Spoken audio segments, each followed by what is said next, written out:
Hello everybody and welcome to a... Ooh, I had a frog. It got in my throat. There was a frog in my throat. Welcome to another stream. So we are going to continue on our Europa build, which had to end a little bit earlier. So let's see what the others have got to. Now, one of the things I did do is I saw nobody was on it, so I stopped it and did the change with the shredder. So we should have wiped out most of the stuff that was in the shredder, which kind of made it, you know, a little bit OP. So let's jump in here and let's see what is going on. Sorry, I just want to get this. So this mic. There we go. Ah, crap. Okay, so I had obviously died. Oh yes, Alright, so let's have a look. Alright, so we got the... Oh, that's had a bit of a change. Okay, cool. Oh, there's another room there. I wonder what's in that one. Let's go up here. Alright, there is a robot in the greenhouse holding stuff. There is no roof. Alright, so the greenhouse looks like it's been completely rebuilt. Neoni died. That was Neoni. Oh, just his skeleton is left. Alright, so let's have a look. First of all, let's just dump this in there. Let's have a look at what's in this. Oh, there you go. Alright, so see, I've converted it all into grams. Is there anything left in the centrifuge? There still is some stuff left in there.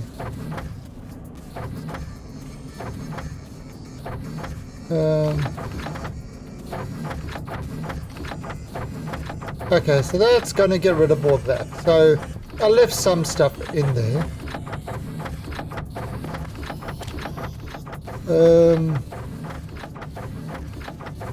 This EVA suit, let's...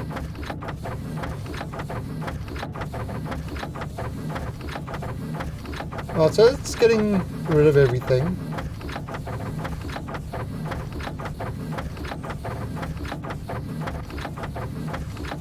So just that last little bit. I mean, instead of setting it completely to 0, I just said, okay, 300-400.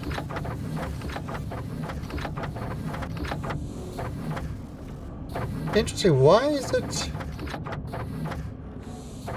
Why are the reagents? Why is it dropping out reagents? Oh, so let's jump that in there. 15 grams. Okay. Okay, so alright, so this is kind of working now. So all this is going in there. Oh, right, yeah, it could be. Hey, Zykel. Alright, so what I did was I went and reset this so there's nothing in the recycler anymore. You know, I took all that megatons of stuff and reduced it to like maybe 300 grams of each. So it's going there, but there must have been a lot of stuff left in this guy still.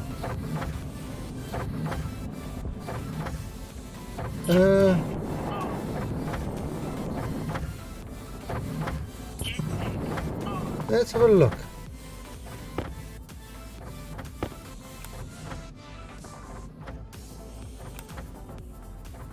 Okay. That's 50. Oh, reagent mix. Okay, so yeah, that's kind of... Oh, so a lot of that is for 6 and...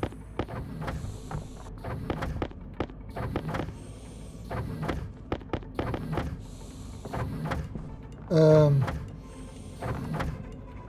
Ah, so there's still a lot in there.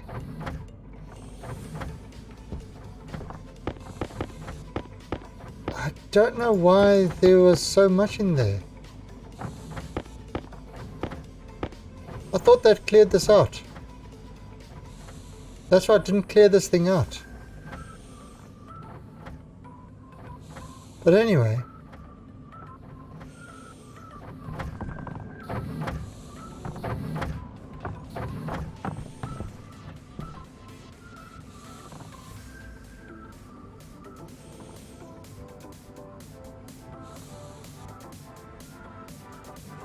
I honestly thought that cleared all that out. Okay. In order to what before anybody's on the server,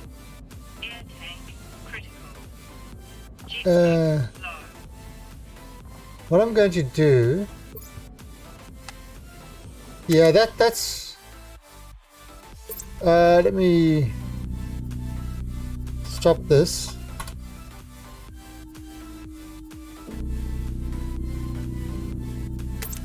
Okay, let me have a look.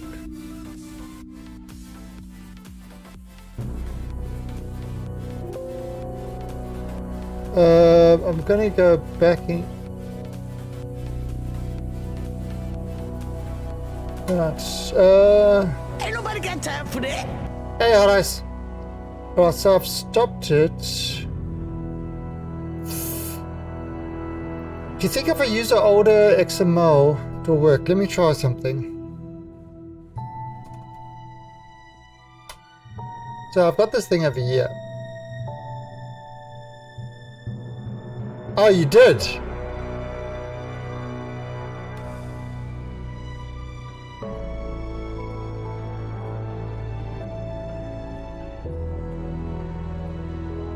Oh, there's autosave. Was it autosave?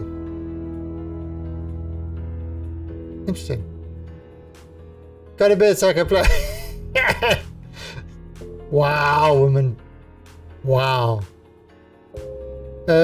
Copy minus AR.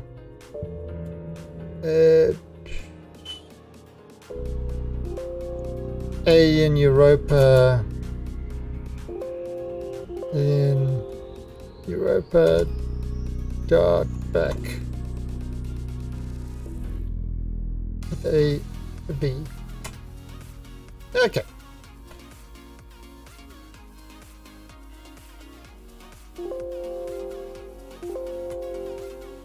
Okay, Alice, back up.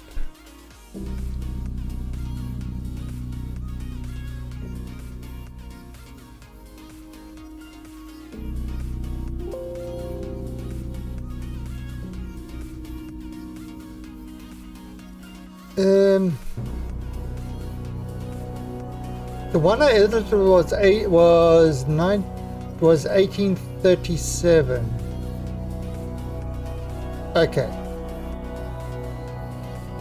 Well, it's 6. Right, so copy, backup, world,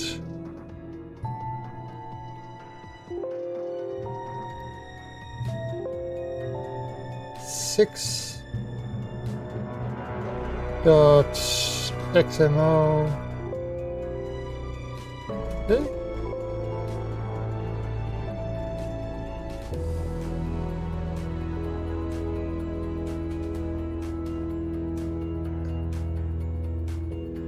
What the hell is it?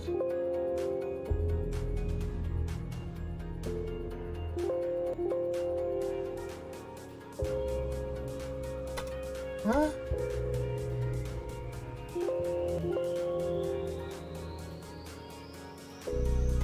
What the hell is going on here?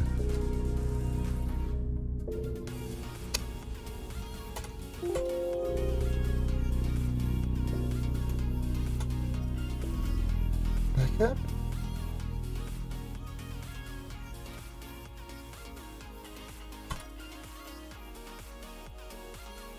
Oh, it's got a space.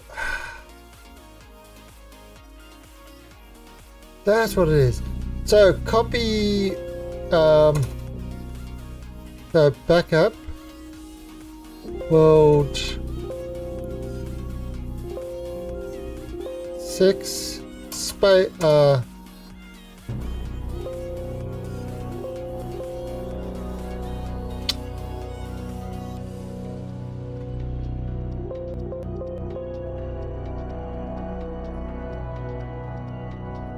what the fuck is going on with this thing?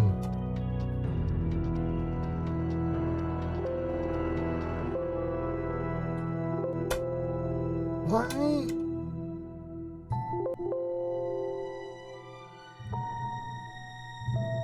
Why is this not?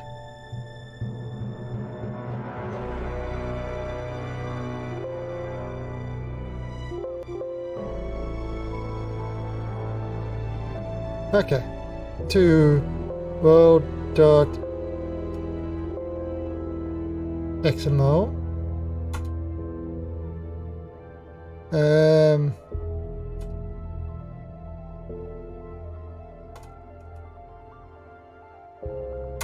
Okay, there we go. Weird. Oh, it's gonna take. Oh, it's gonna take you. It's gonna take you a long time. I suggest you start on the moon or Mars. Definitely don't start on any of the other planets. And there are some tutorials. There's a tutorial world which can get some, so they have got that in there, which you can probably follow to get used to it. I mean, a lot of the learning is okay, there we go. Right, now let's a lot of the world is kind of getting used to the way their hands work and stuff like that. Right, so there's the recycler, structure recycler. Right, so you see how much stuff is in here. Okay, so let's edit this and bring it down to the 220 iron, 331 gold, 630 grams of carbon. So I'm just kind of having a little bit of the stuff. Steel, and let's make that gram of steel. And solder, 126. Okay. Now, we're gonna try find, what is it? It's a centrifuge. There you go. Okay, so how much stuff is in? You see, there's a whole lot of stuff stored in there. There was 30,000. God. Right, so this we're going to set all to 0.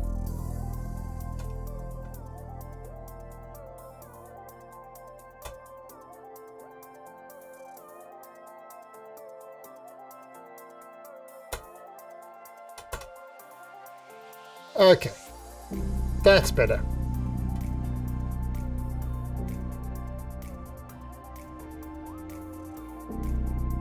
Okay, right quits, and all right. So that is now going to start. Going to start the server, and let's see if that works.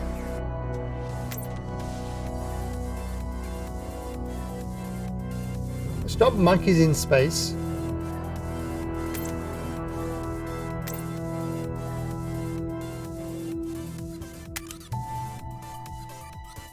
Okay, I had this problem before. I have to kind of exit straight to desktop.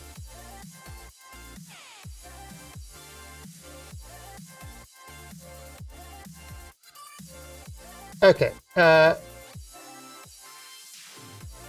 Windows, why are you doing this? Right, now it's allowing me to pop stuff up. Oh, God.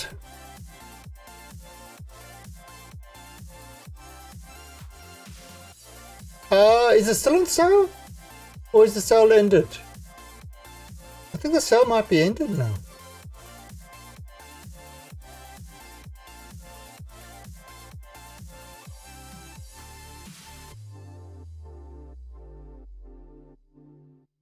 Oh, come on, why are you not launching? Oh, it's still on sale. 4.5 hours. So by the end of my stream, it will be off sale. So yeah, it's still 4.5 hours left on the sale. So by the end of the stream,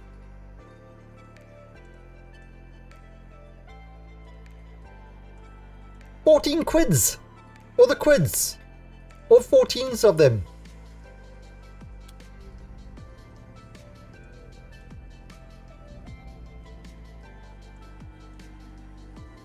So without the quids. And there we go. Join well. The super secret password. It's so secret. Nobody knows what it is. Not saying it was their password. But it was. Alright, so obviously I did die. But I am now alive. Okay, so Neoni character is still in here. Alright, so let's have a look-see at this. Okay, so there's the amount that we got in there. So this is... It's got a little bit in there, but that's fine. Alright, so if we turn this on...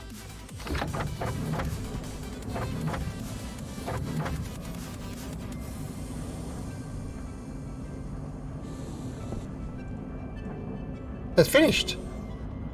So let's turn this on. Let's dump this in here. Oh, there you go. There you go. All right. So that has sorted that out. Why is the battery dead here?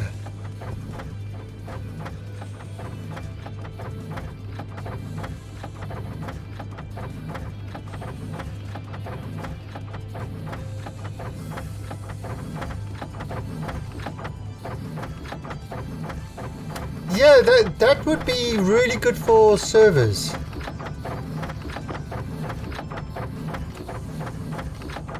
What's in this box?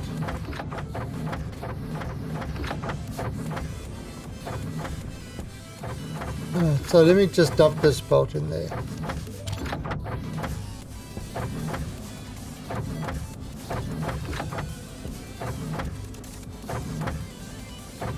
Hey, Setsuna.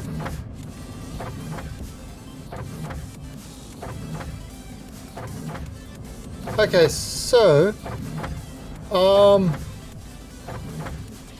that's alright, so that's grinding up all the things now. Horatio, I knew him well. But Hot Ice? Alright, remember the death pit? How many things were in the death pit? The death pit is now empty. This thing was absolutely filled with corpses and gear. I mean, it was... Ooh, I see what they did.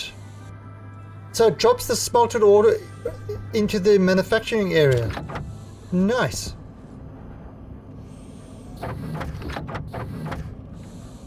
Okay, so we can turn this off. Alright, so what we can do is we can put stuff in there and we'll fold this up and then we can... Alright, so we've got a recycler working. It's dumping stuff in there. Now, the thing that it is this is a lot of things, but... See, it's like 5 gold. Oh, that's 50 gold. And that's 50 gold. That's 50 gold. There's 1 gold. 35. Oh, so you can come in here and you can scramble for stuff.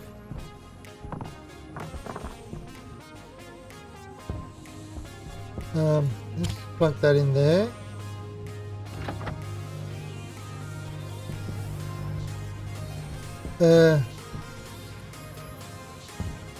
Oh, there's this is Neoni.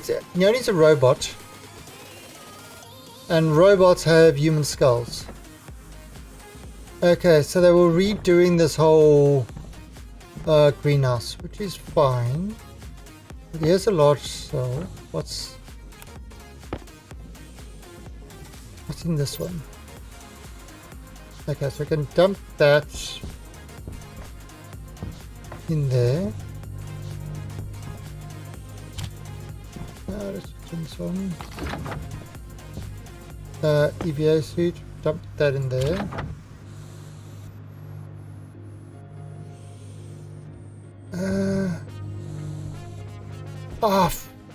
No, that's fine. What? Oh, it needs the sun to charge this up.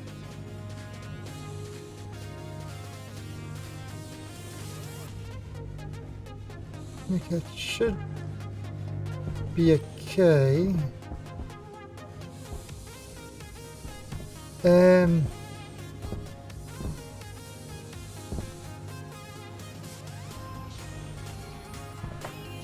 What's this? A locker and his jetpack. Oh, there's some pipes in there.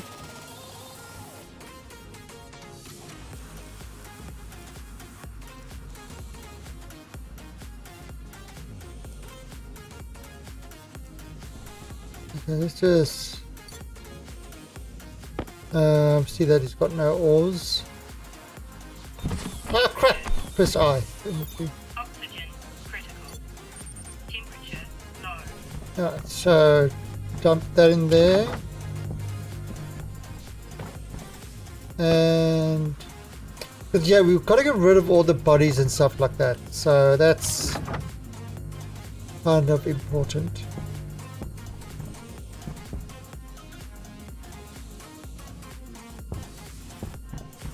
Oh, so the guys have been doing some good updates to this.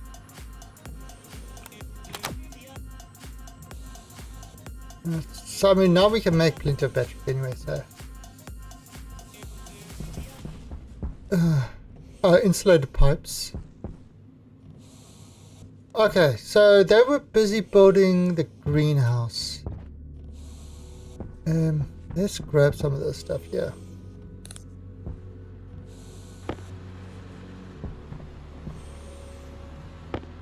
Okay, we'll leave one there. Okay, grab this one as well. Got a lot of flares, so it's pretty much we've gone about cleaning up the cleaning up this whole area, which was an absolute mess. What's this? Canister of nitrogen. Okay. Oh. This duct tape back. There's another jetpack there. Okay, I'm not going to look inside it.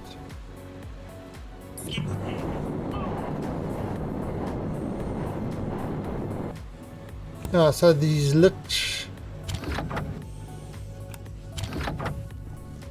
oh, so you can kind of see what we've got there.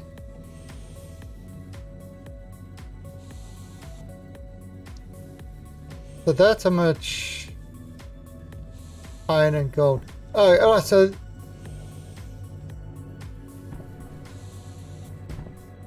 why is this battery not charging?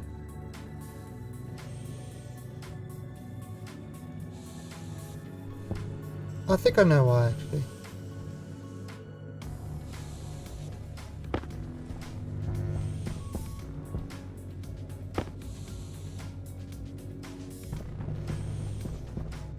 Yeah, I think I know why. This is working. How much?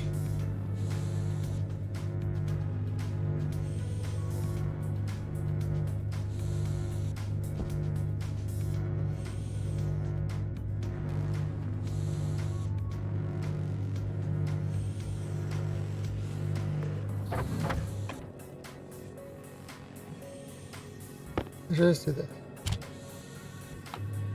Oh, so let's go inside there. And let's go have a look at what's going in here. Why is this off?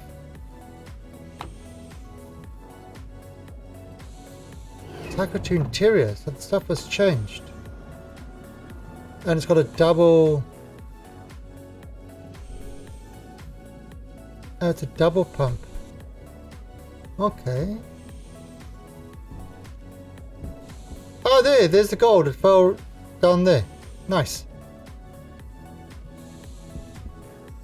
Right, so what I did earlier was I set up the kind of machines at the bottom here with the stacker. We've been setting up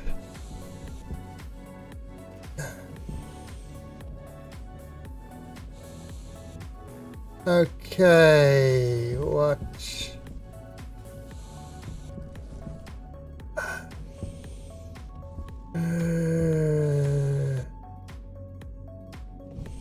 Where's this wire going to? That's coming up.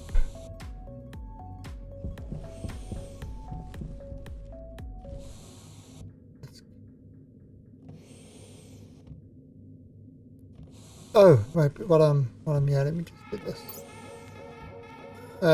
Temperature down. Bring it down to 12 degrees. The battery doesn't need to work so hard. Right, let me see what's going up there. Oh, that's what I want to check.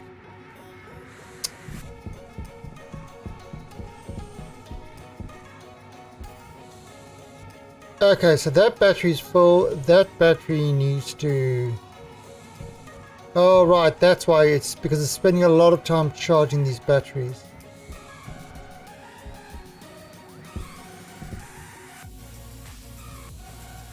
Oh, but I want to see...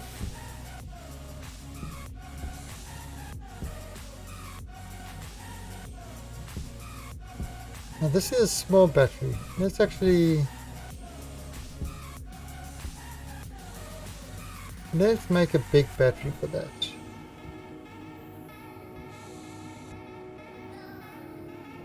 Okay, battery.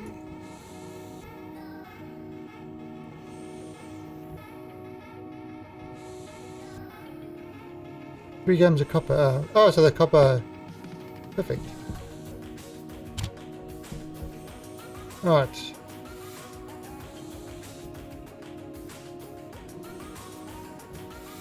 So we'll just do one of them.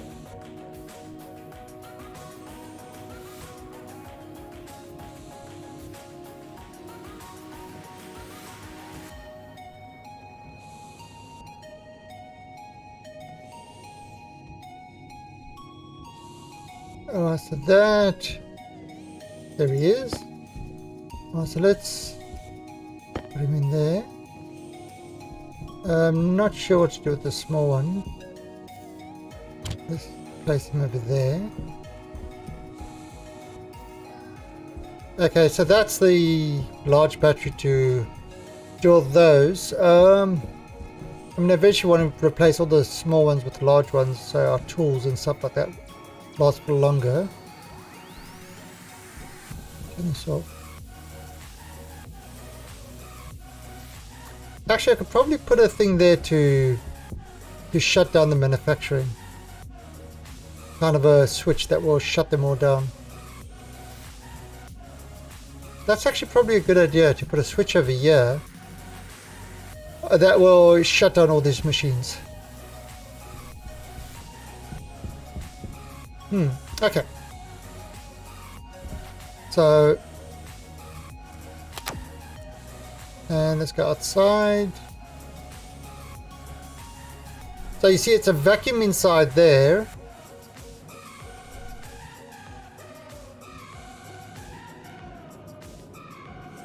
and it's cold outside.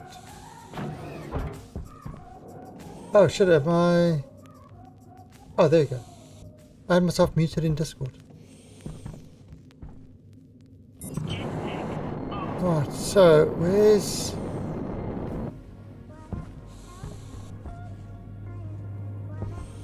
Oh, okay, so it's coming up here. See, I wouldn't have put this up here like this.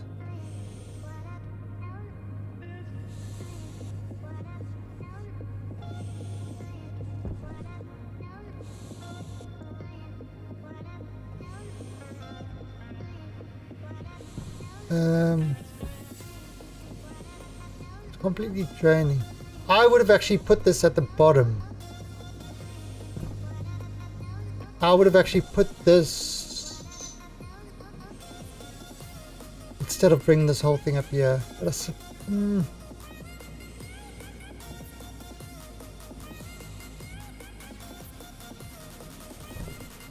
I'll leave it for now. Okay, but I have got an idea with this.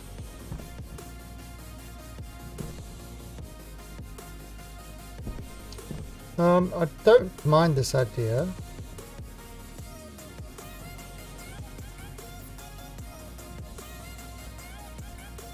But I have another idea. So let's go make another arc furnace. And some chutes.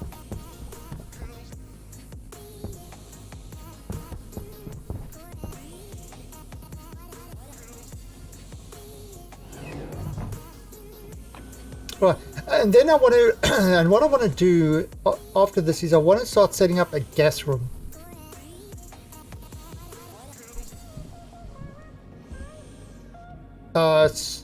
So we can actually have non-cold gases. Alright, so we need a furnace. Sort of an arc furnace. Okay, so we need one of those.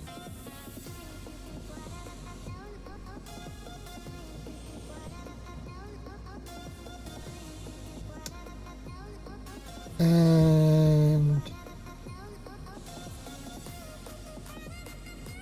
shoot. What are those?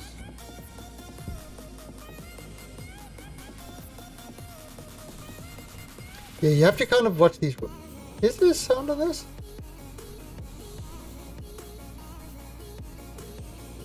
Sorry?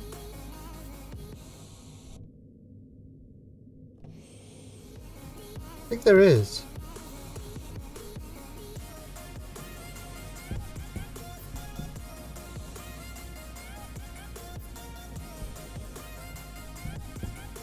Oh yeah, man, the footsteps. Oh, because it's in a vacuum. This room's in a vacuum, so that's why I can't hear anything.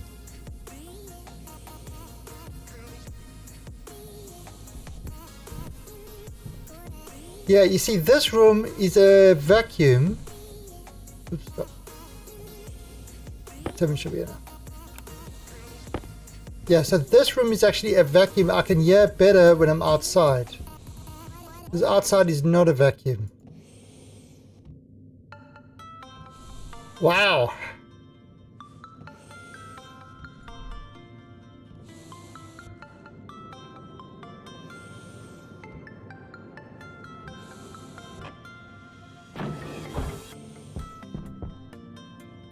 Light on. So let's bring this here.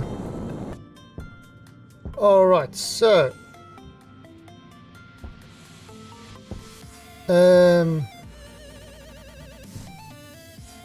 let's just dump these over there. Alright, so toolbox. Is it screwdriver?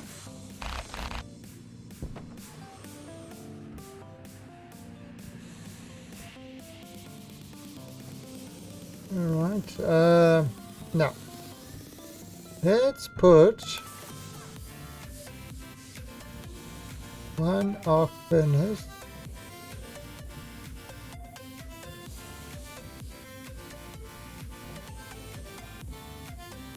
There. Gonna have to pick up this wire. Um.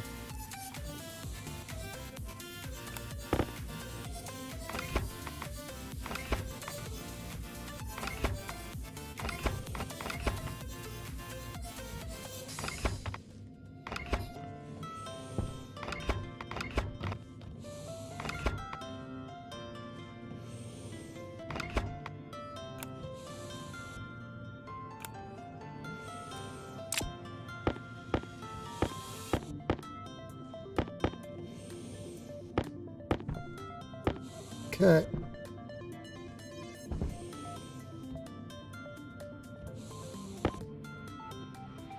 Alright, so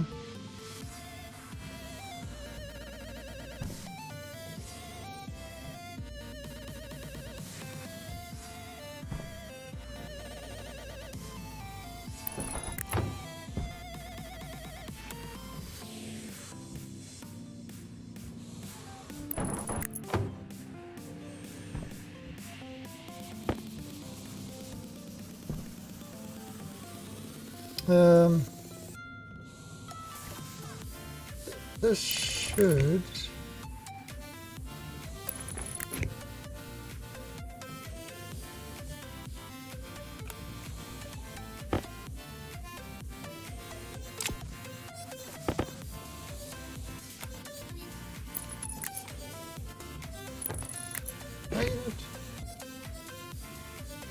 and bring this.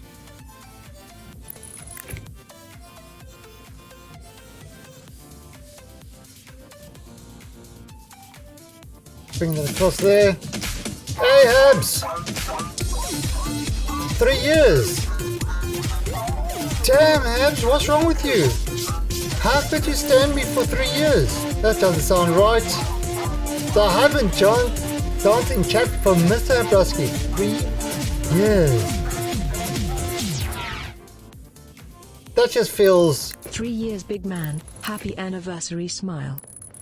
Happy anniversary to you too, Mr. 3-year man. Nice. That's kind of scary. That is seriously scary stuff. 3 years.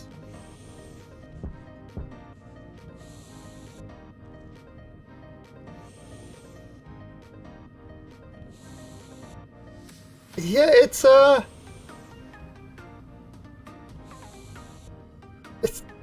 bizarre, isn't it? Okay, so let's see now.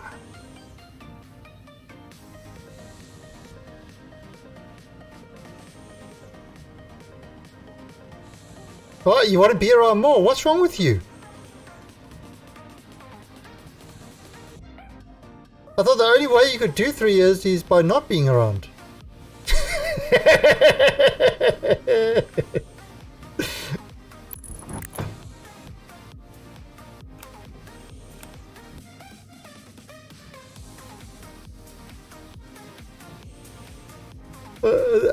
I thought that is how your insanity worked, is you just not around. Therefore, you can do it. You can do it.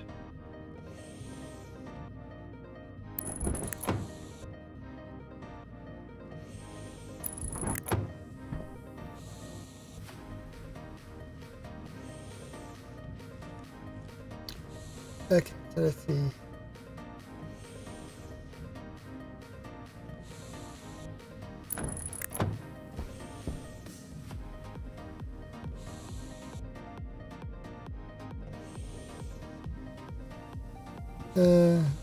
No, I probably need a window.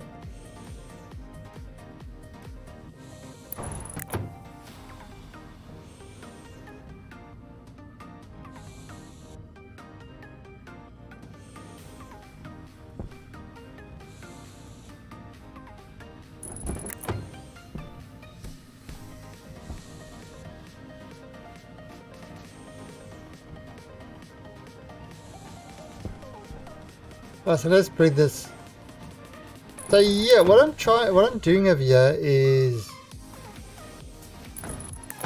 oh, I need one more. One more shoot. Have we got a shoot up here? Any shoots? Do you even shoot, bro? Oh, you don't shoot, do you? Oh shoot, there are no shoots. Alright, let's go.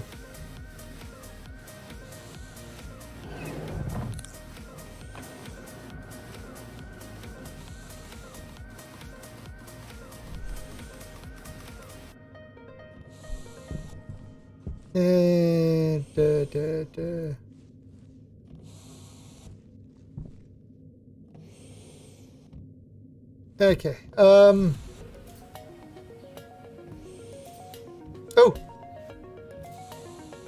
The pill. Let's store the pill. Okay. It's a pill. Oh, let me turn this off. Okay, so I need a so this is actually did it make any more shoots? Oh, it did. I just didn't take it out there.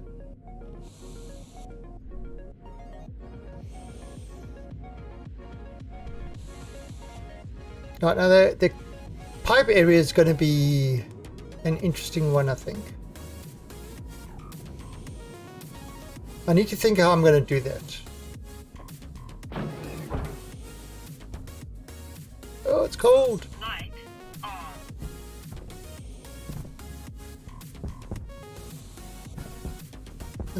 There's a ladder over there.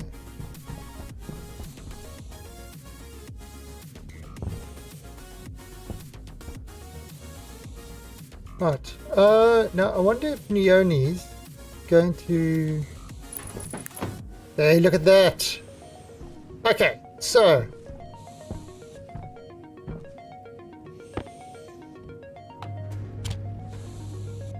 And let's grab some.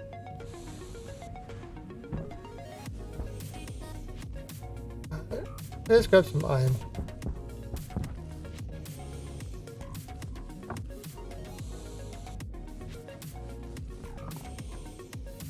Right. Is there any iron here?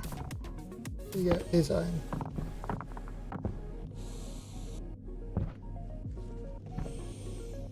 Right.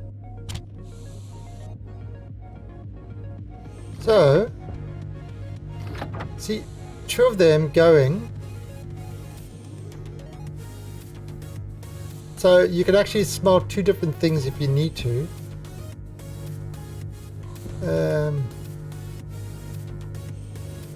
That's 45. Wow.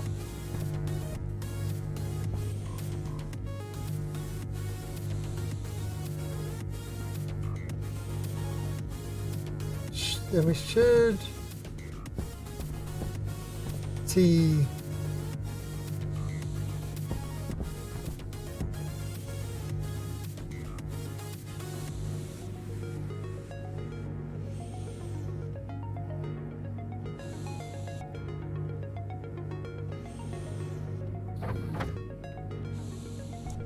That one's done.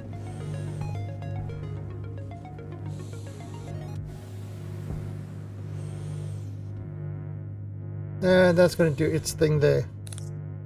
Well, now the other thing I did see is this looks a lot larger. So they added in more solar panels. So yeah, so that's a lot of solar panels here.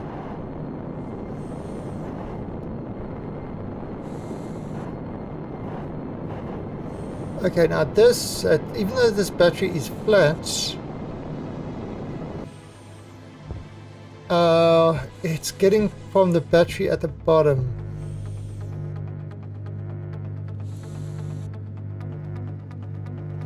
I think once the one at the bottom gets charged properly, it will be okay. How much is left? Alright, so now I'm thinking with the gases. Okay, where should I build the gases building?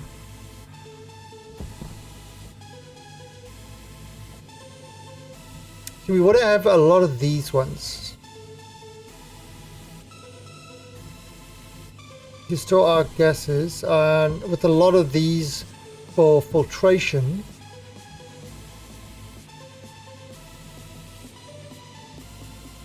And we might actually have to have it close by this so that we can build the greenhouse.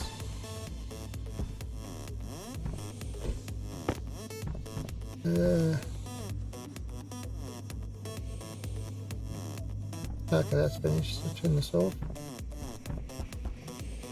Power low. Okay,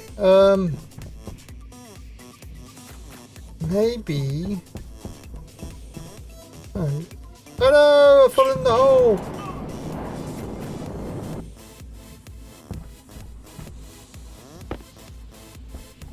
Okay.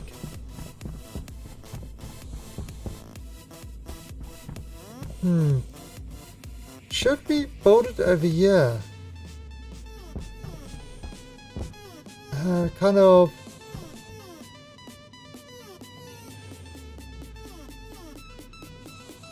Sort of flatten this area. Put it underground maybe? No. Yeah, let's flatten this area over here. And then build it sort of continue the building outwards here. Yeah, that's I think that's a good idea. Let's go with that.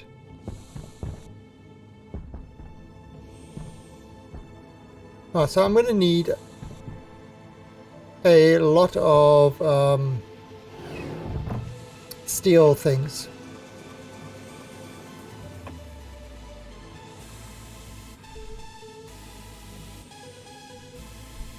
Let's just change my battery.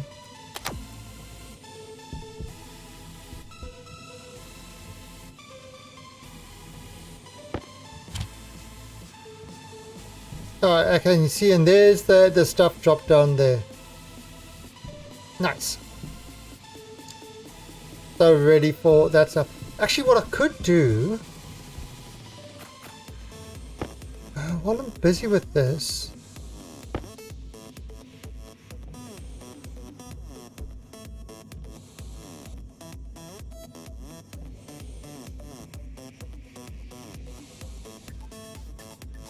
okay, I have another idea. Let's do that first.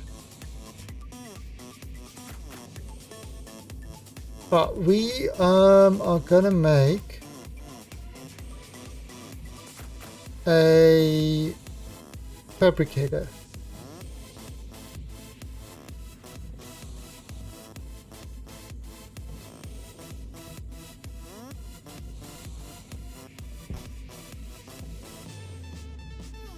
And we'll put the fabricator over here.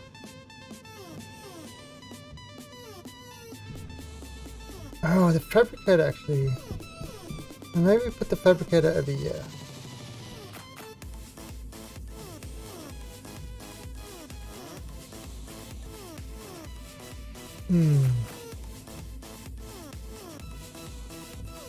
Yeah, we can have the pipes going across. We can kind of have cupboards over there.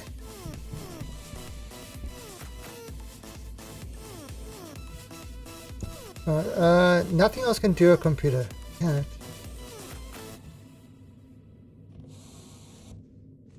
Yeah, we probably wouldn't do a proper floor on this, but we'll do the floor later. Floor on the roof.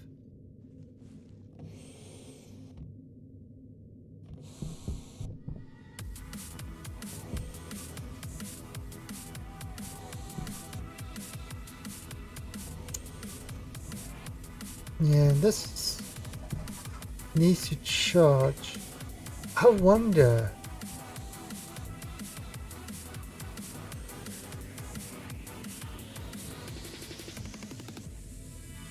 Ah.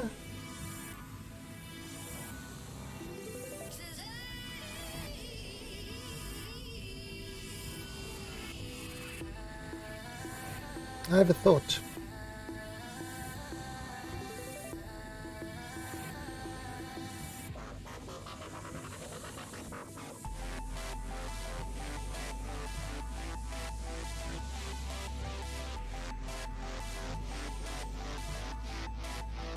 I have a thought.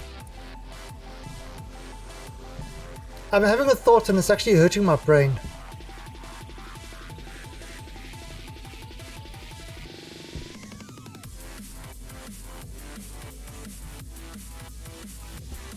Yeah, there's a couple of things I want to do with this. Without it. Okay, so there's no, yeah, see there's no, this is complete vacuum.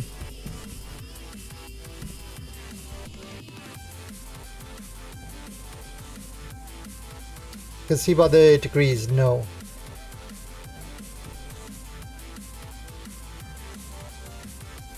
Okay, I'm not sure what the others. Zach, are you jumping in and helping? Come on, you can do it. You can do it. Let's have a look.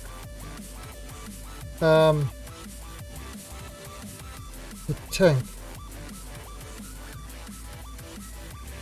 Kit portable tank. Tank. Yeah, so that needs a lot of steel. We've got to make more steel.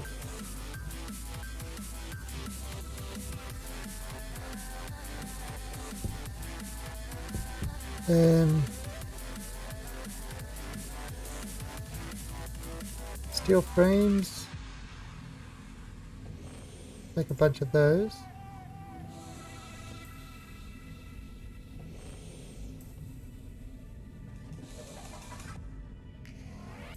I love that. I love being able to see the things flying through these chutes. That's so cool. Oh, so stop. Right. I do need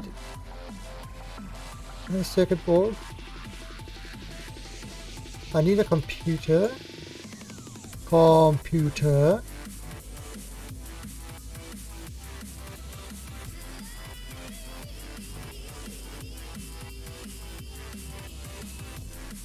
Okay. And then I need, is it a motherboard?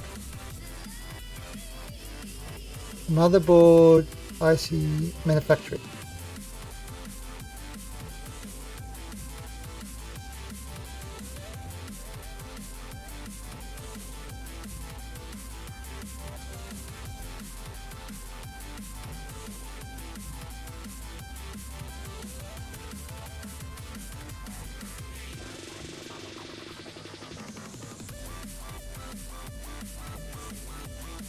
Okay, that should be enough.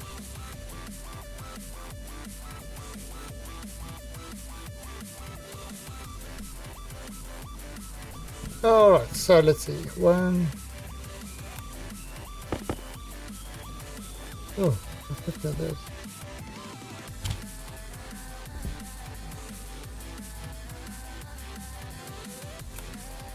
Okay,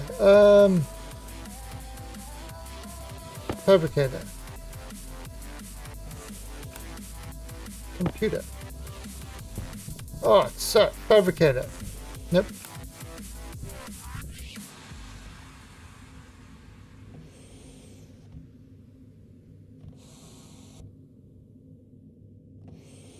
Okay, yeah, see it exits out the left. I'll do there.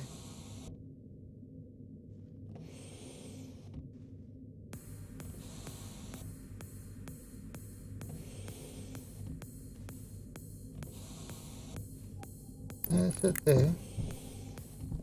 Okay, that's fine.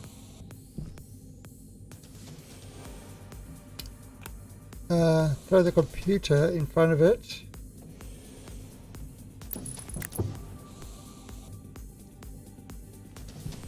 Put in the motherboard.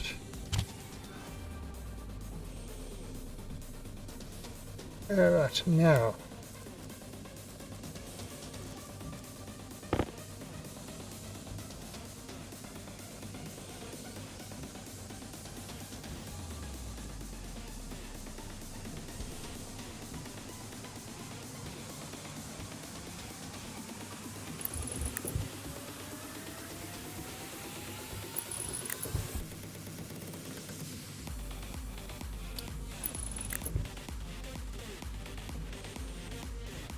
Bring that around.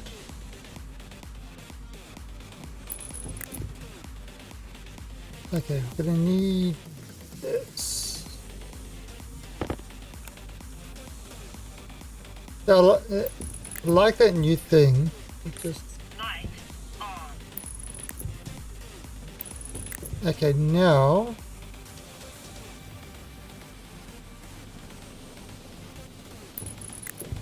Okay.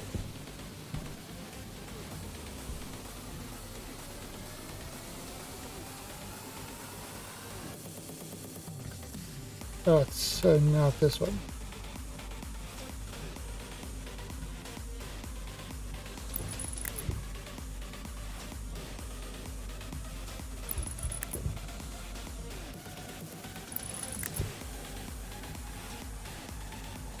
And there we go, fabricator. Woo!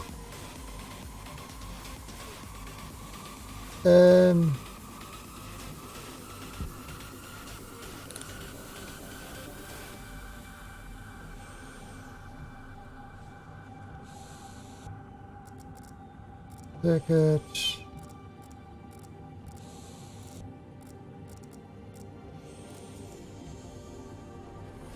Used to be a thing where you could search it. They've removed that search thing from it. Kit. Conveyor.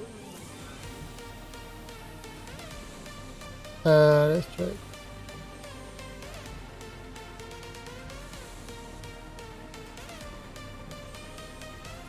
Alright, so 4 iron, 2 copper.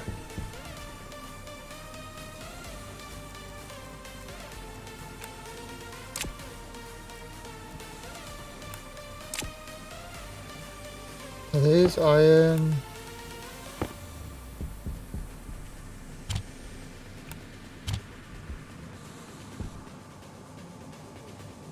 Ew, wait a minute.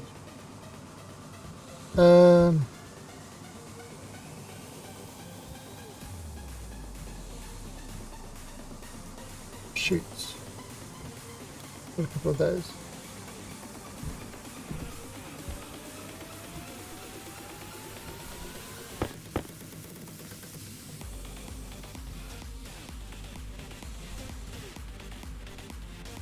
Oh, I can't convey. Oh, jeez, I can't. Crap. I thought I could convey this onto that, but I can't do that.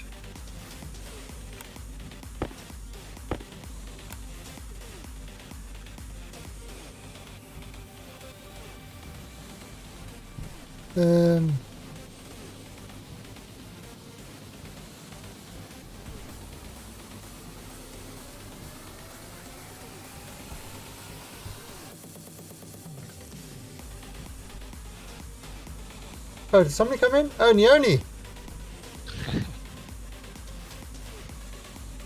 Welcome! Be quiet. Did you have ingots raining from the ceiling yet? Oh yeah, I added another one to it. I added, I don't know if you noticed. Yeah, I see the design. Hmm? I see the design. Yeah, so I added in another 2.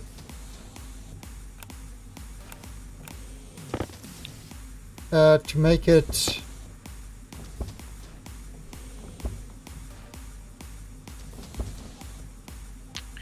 greenhouse burned down.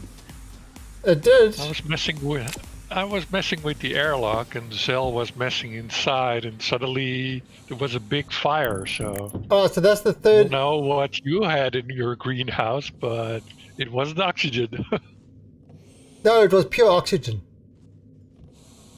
But I didn't touch that greenhouse for ages. The others took over.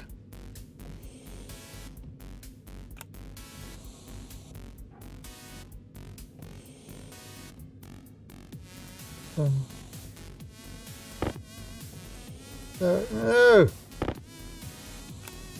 Let's just dump that there.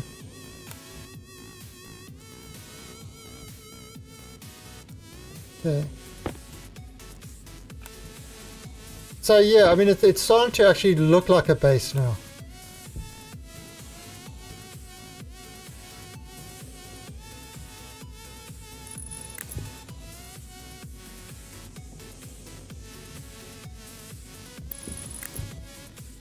Okay. Light on.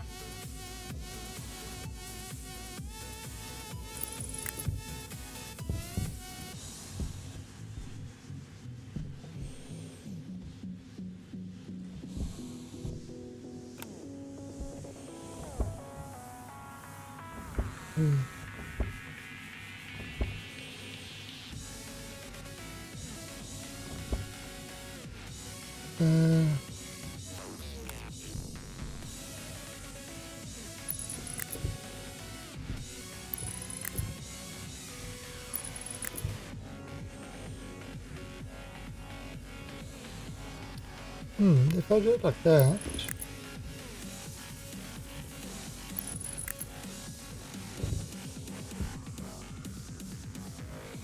Alright, so yeah, when you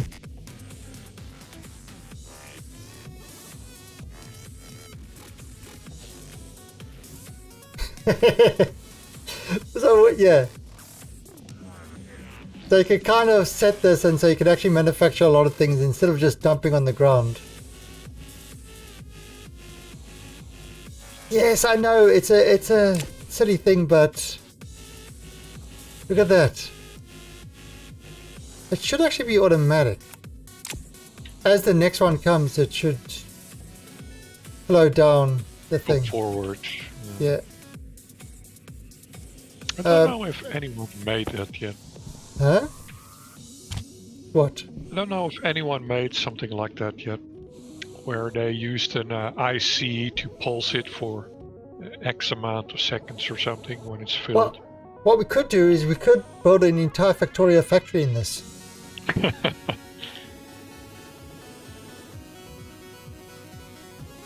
We literally have the arc furnace dropping out ingots. Yes.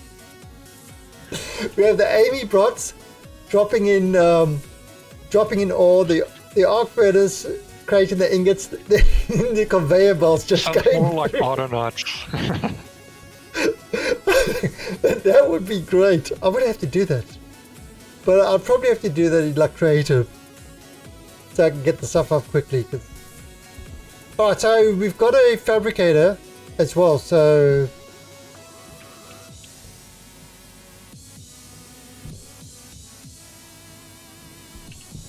I wonder, can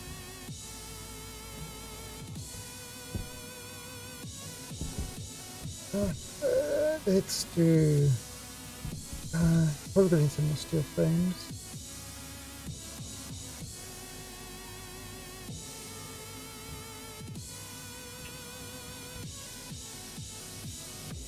Oh, did you do the airlock down here now? Yeah, with the I made double. airlock down there. Oh, okay, because yeah, now it works well. Because they wanted a pressure difference setting. Yeah. Yeah, so you use the advanced airlock. Yeah.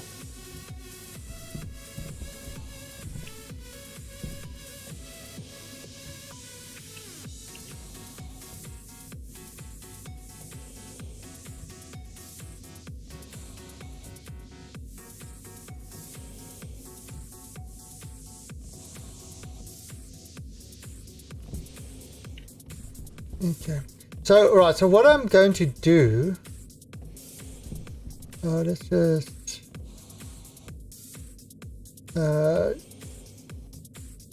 tank.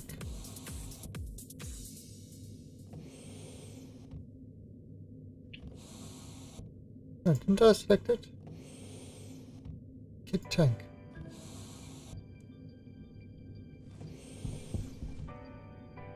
Well, I think that's enough.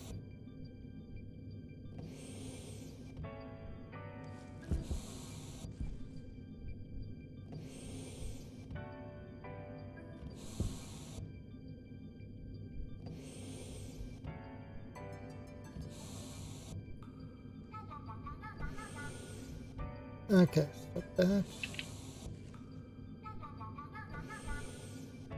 Oh shit. Nope. Make a volume pump? Oh, it's a kit tank. 4 kit tanks, okay. Alright, that's good. That's 5 tanks. Alright, we've got lots of steel frames. Perfect. Alright, let's shut this down.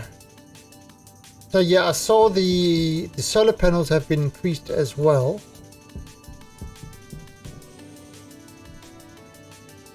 But we are using as much power as we're getting. So might have to do another row of solars.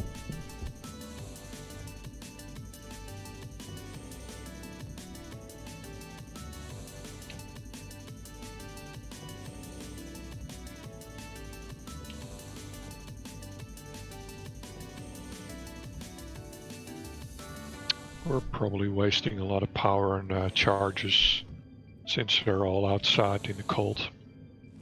Yeah, that's kind of when you brought this that one APC up there to control the arc furnaces. I'm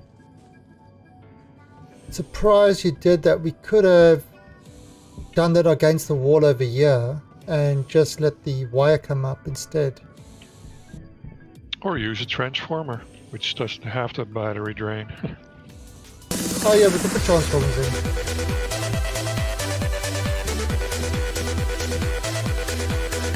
Hey, Siemens done. Okay, so I'm going to... Oh, and okay, so I've cleared the whole centrifuge and that other stuff now, so... Oh, did you edit the save or something? Yeah, at the beginning of the stream, I cleared the centrifuge and I cleared the shredder so that there's yeah,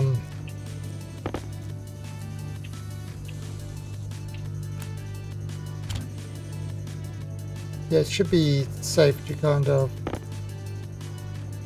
throw things in now. They were both cleared. There was still like 100,000 in the centrifuge of iron and that. Yep.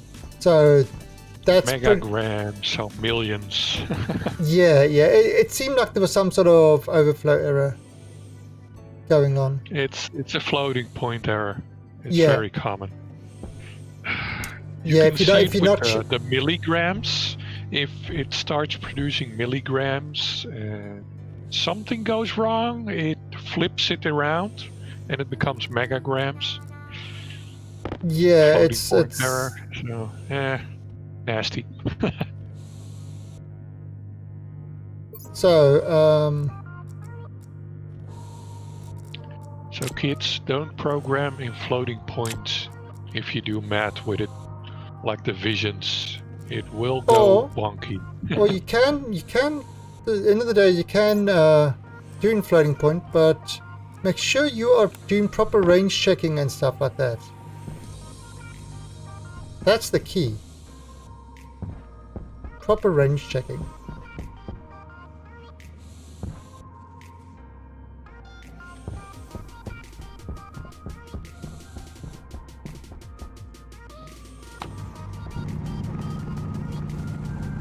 Right, so I'm going to build the I'm going to build the gas area sort of on this side. You know, with a whole lot of, so that you've actually got so you'll be able to Filtration. well, filtration and gases, pretty much the whole atmospherics. So we can actually sort of be quite easy to pipe straight up into the greenhouse. But it's all going to be indoors, so that it's not affected by the cold. You could probably do it as a. Should we do it in a vacuum as well?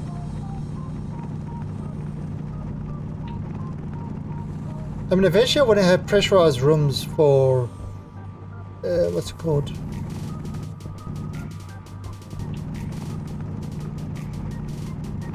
Actually, I did notice something. The server does actually pause when nobody's on it, where before it never used to do that. It used to just continually running. Yeah, that's been a feature since, I don't know, half a year back. Oh, okay. So yeah,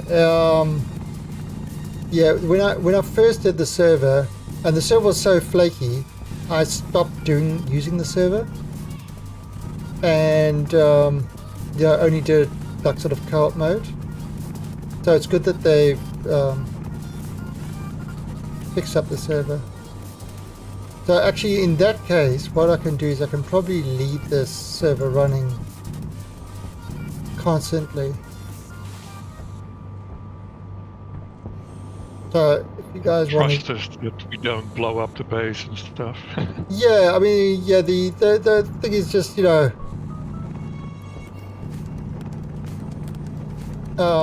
no need to rip up everything and redo everything and stuff like that. So it's horrible coming back the next day and finding that the whole base you did has now been redone to somebody else's liking. Kind of annoying.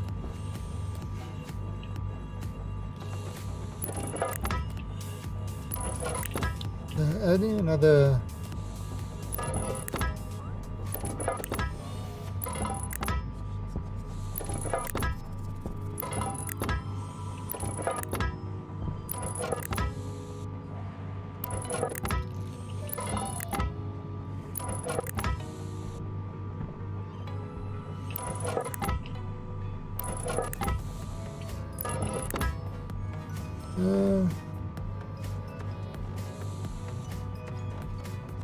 No, I'm gonna make this a big one.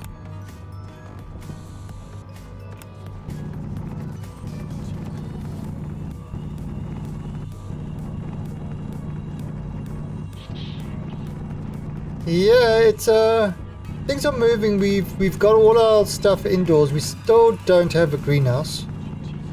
But we had a greenhouse until Neoni blew it up. I don't know. Cell was doing some crazy stuff in there, I think. Yeah, I mean, I did it originally, and then I went to go work on getting the solars done, and yeah, and Zoran took over the greenhouse, and I have no idea what was done in it. So, I claim irresponsibility.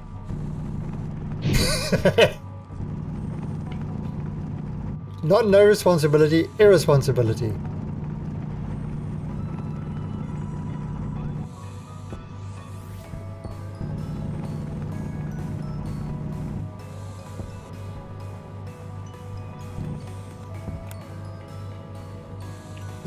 Okay.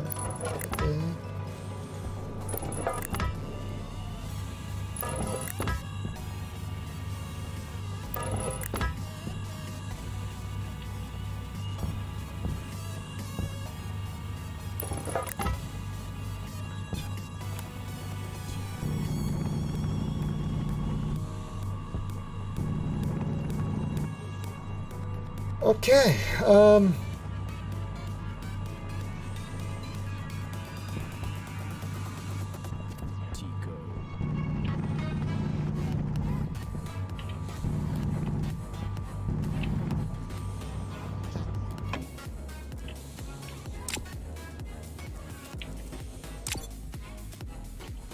So I'm gonna need a lot of iron sheets.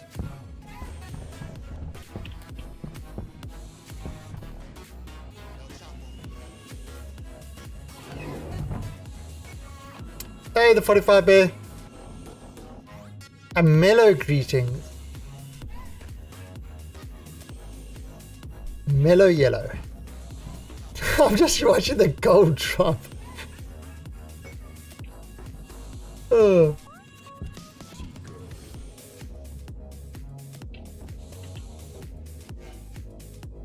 Actually, probably need to do some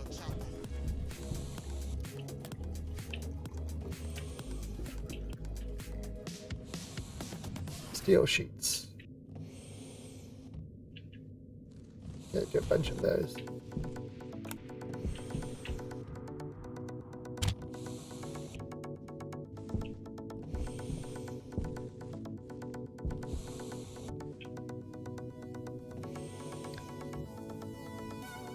Power low. Oh, my power's low. Oh, this is a beauty. We can now lots of batteries to choose from. How's that solar power battery up there? Oh, you were.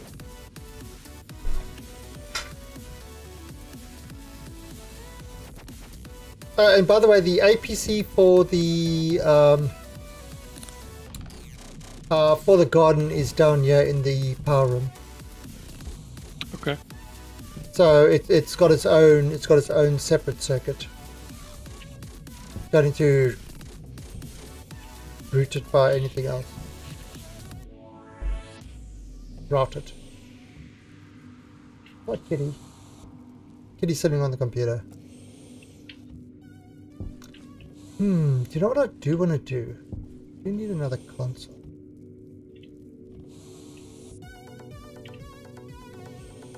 Make a console.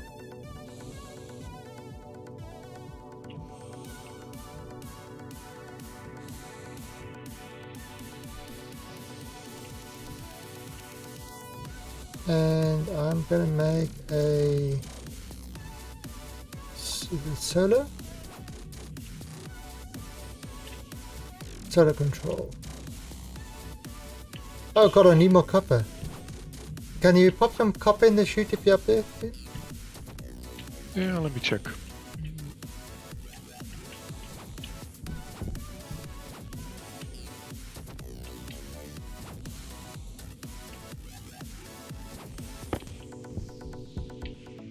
Put that over there in the meantime.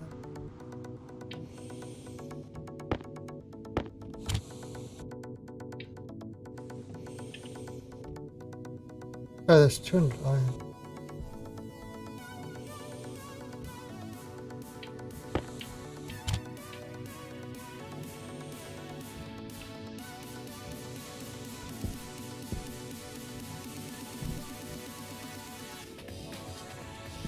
I wonder if I can do this.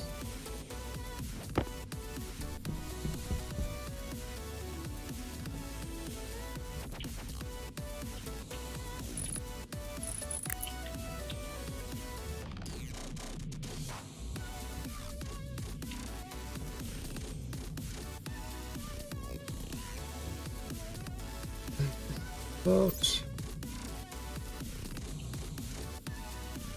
yeah, should be alright.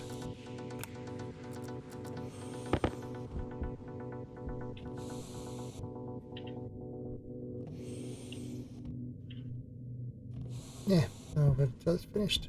Okay,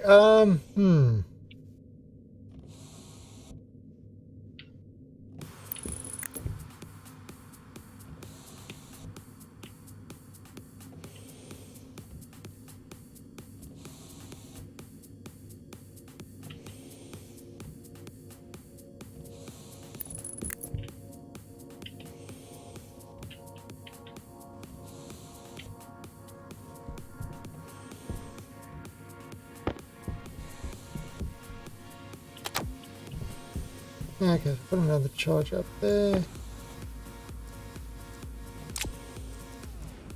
Alright, yeah, that's probably enough.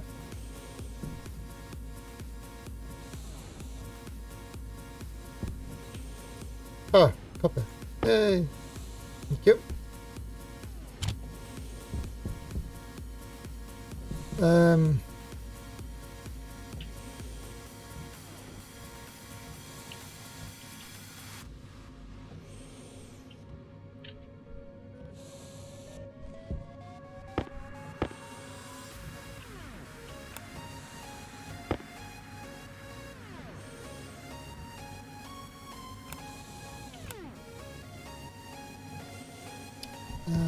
Dump this here. Wow, that's a lot of copper you did. Just dump it in the middle. Okay. Just spread it around between all the machines. Yeah, it's kind of, as a machine needs more of one particular thing, kind of added in. Should actually do another cupboard with just the ingots. Oh, you coming inside? Yeah.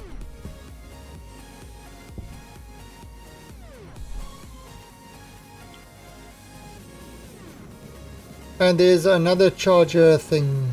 I'll put it inside by the fabricator. So there's a full charger. Oh, open. There you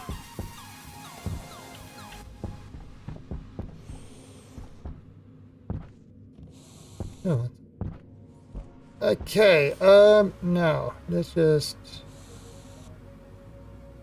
dump this here, and let's grab tool because we need another one for like our tools and things like that.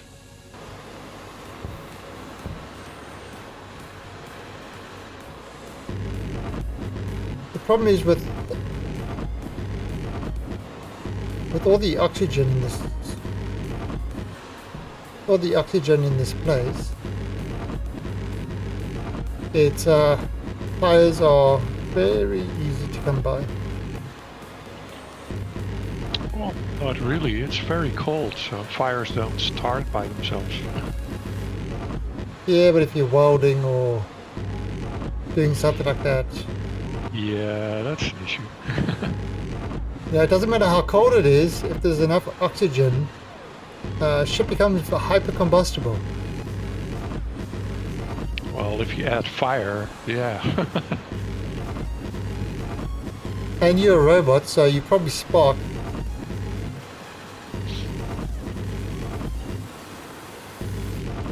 And I'm an alien. I breathe hydrogen, and I breathe out funny gas. So Yep,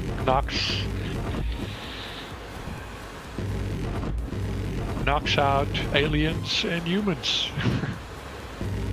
Prepping them for surgery. yeah, my people have long been probers. we go around the universe probing all the things. You just breathe out on other people and they fall down and you can do surgery. And you can anal probe them. Although there's another alien that just joined.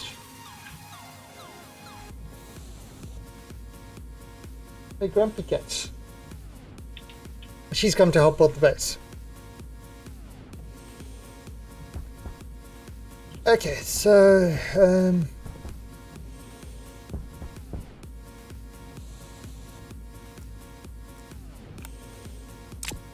no, let me see.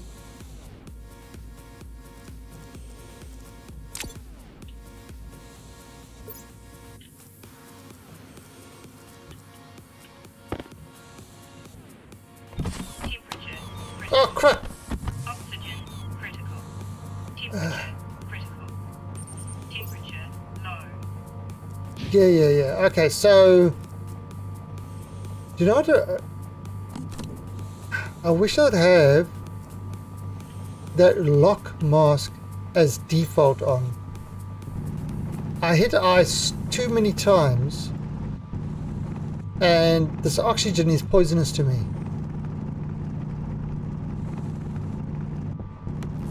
Well, actually, it's not. It is. Oxygen isn't poisonous to cerulean. You just suffocate because you don't get any hydrogen.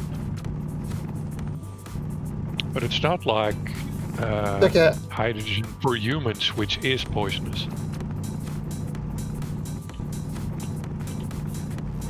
Don't you use your logic against aliens? It's not on, okay? Well, I'm gonna have to have a.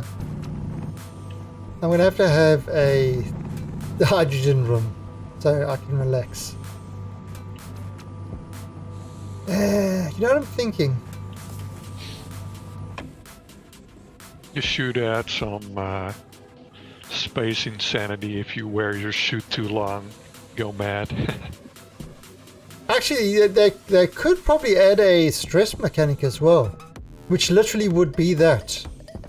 The higher your stress, the quicker you use oxygen and stuff like that. So you kind of, if your battery gets critical too many times, they become, you know, I mean, that would be an interesting survival mechanic to add.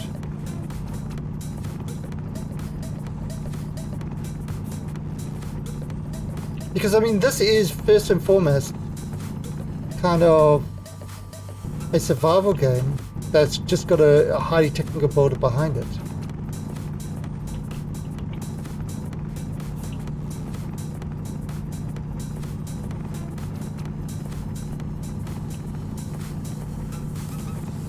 Server's gone glitchy. There we go.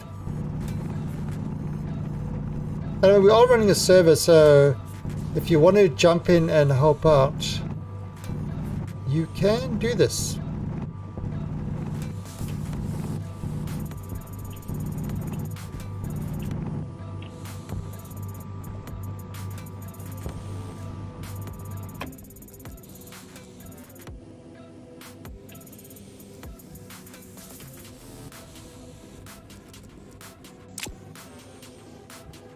Oh, what you're talking about probing?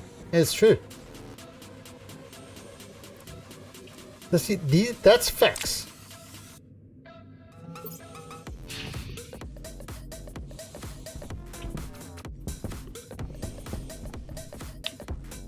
You've got to probe for content.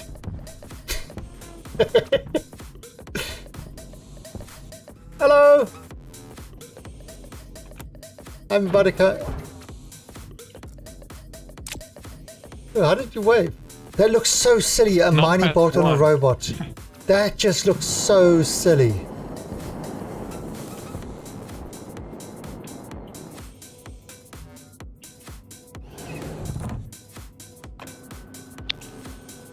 Charge my battery while I'm at it. Oh, I forgot to bring the disc. No, I have a spare the disc is outside, isn't it? Yeah, it used to be. Yeah, there should be a... I'm not seeing the disc over here inside. No, I usually hide it away in one of the active vents. Oh, well, I can make another one. It's not like a big deal anymore. Let me check. Yep, there's the one. Yeah, because I normally keep it in the crate. Always good to have one outside and one inside. I put it in the active vent, so when you get stuck or there's trouble, you can recalibrate the airlock. No, okay. What did I want? I wanted steel frames. I need to make some more steel frames.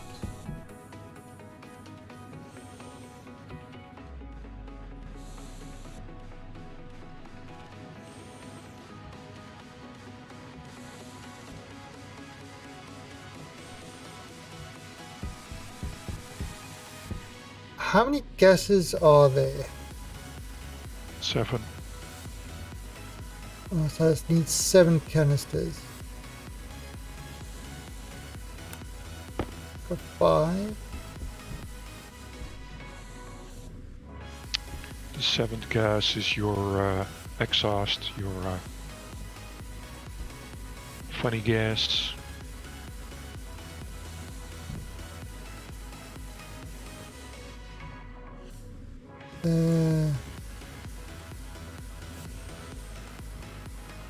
Keep tank.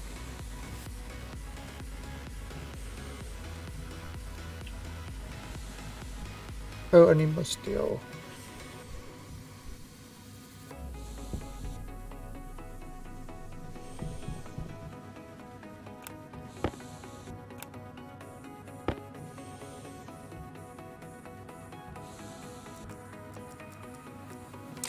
Yeah, I'm gonna have to come make more steel.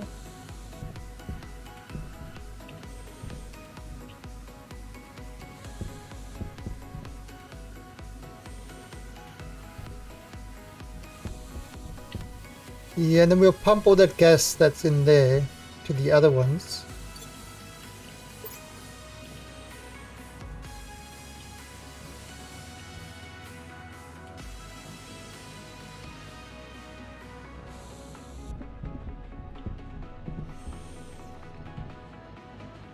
Okay, so yeah, the other battery is charging up. Okay, that's good. I'm kind of upset with you with this airlock. You've got no orange strobe light going, or revolving light going while it's pressurizing and depressurizing. We can install a seizure warning light. A flashing seizure warning light. Yep, perfect. Need one of those. Light on.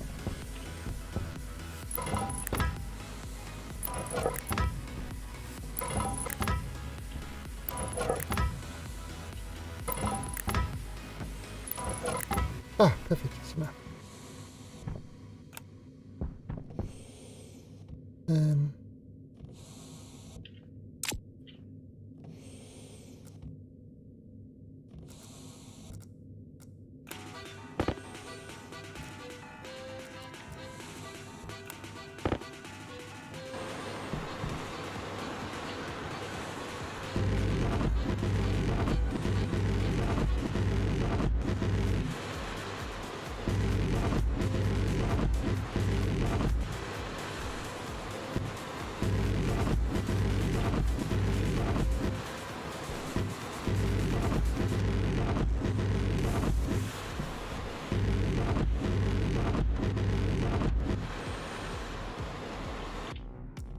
Okay, I think maybe I should do this.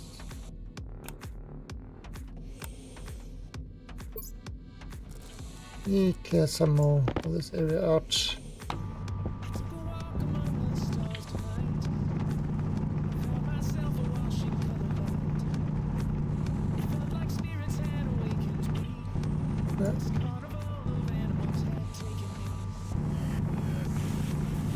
Let's have a look there. Now, question is, should I use steel walls or block walls?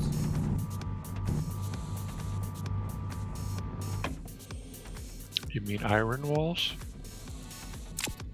Well, you know, the kind of the plastic composite walls or whatever, but walls or blocks are on the edge of this.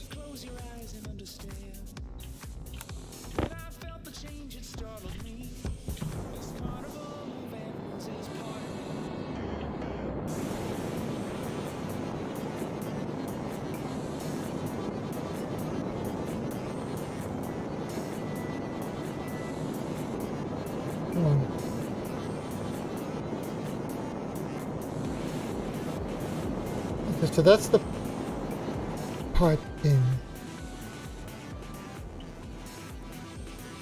So this takes up 1 block. How many blocks have I got? 1, 2, 3, 4, 5. Oh, I might have to extend it by 1.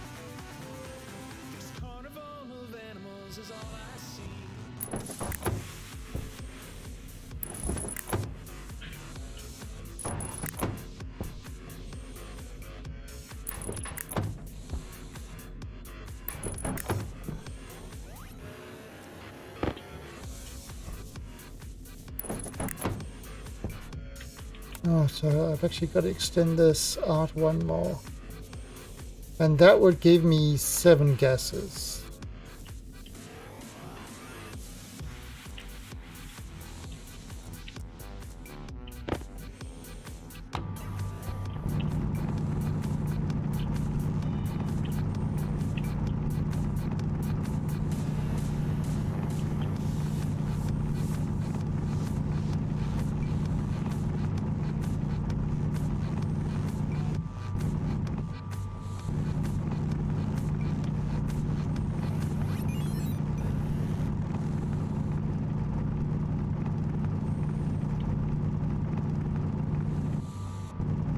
So, I actually started a game this morning before my stream on what's it, that Lulan or whatever, you know, the new planet. Oh yeah. And that's Jump actually a maps. really cool way to start, because you don't start with, you start with very little stuff. Yeah, but it's very bad to play long on Luan because it exposes all the weaknesses in the system, like too many objects, too many atmospheres, stuff like that. Oh, So really? if you explore too much, you screw yourself over in the long run.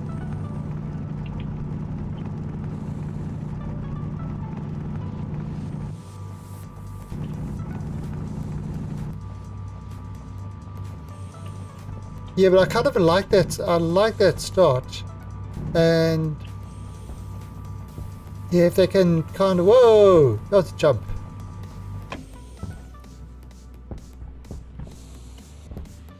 Okay, so that's right. So I need 1 more.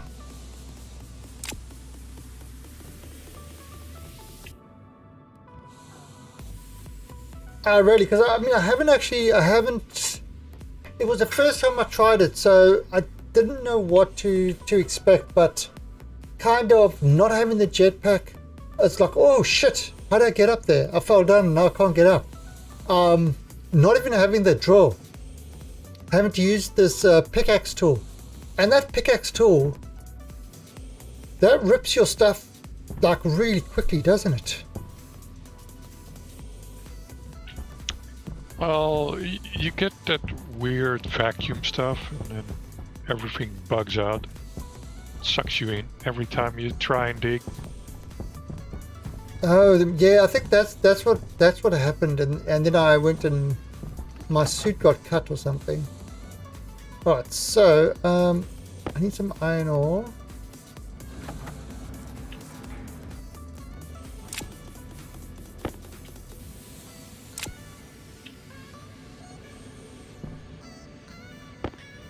Okay.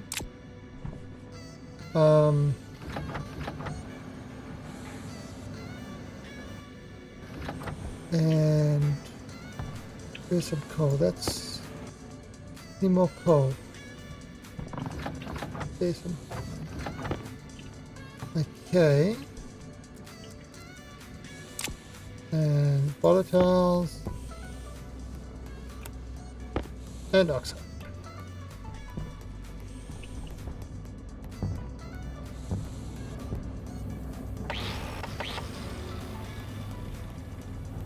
Oh no! You're destroying everything!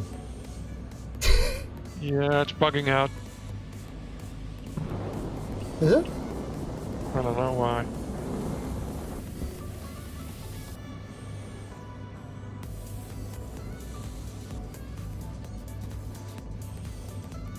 Yeah, you see, look at this. You see, this is not actually getting this thing charged up.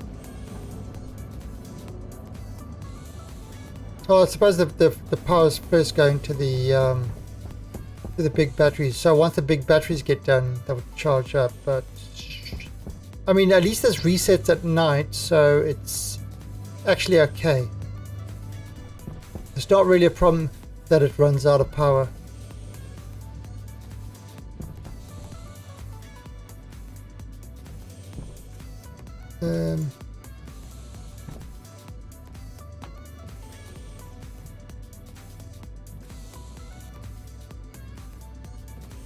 Okay.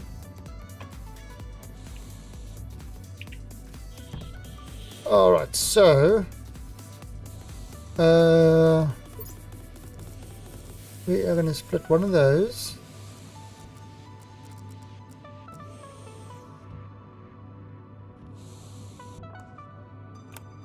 Then one.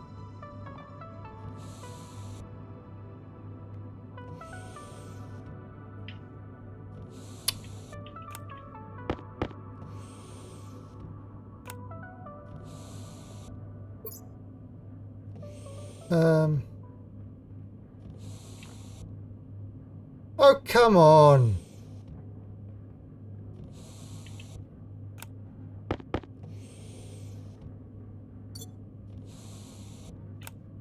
There we go.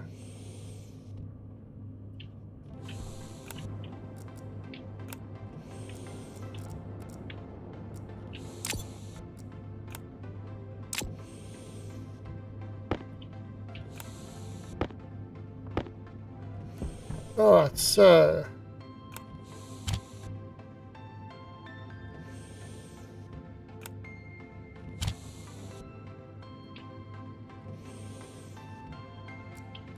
that is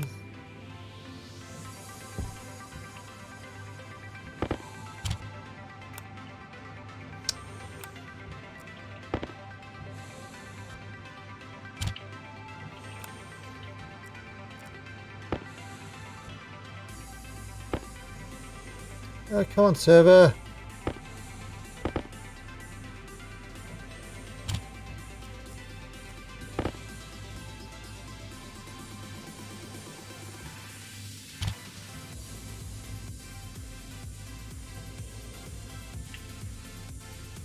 Hey, steel.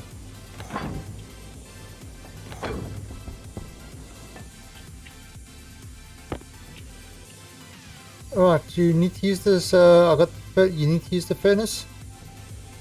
No. Right. It's still full, so... Well, I need nickel, but I don't see Yeah, well, it. yeah, it's kind of, it's on 796 Kelvin, so... Let's see if I can No. grab some nickel.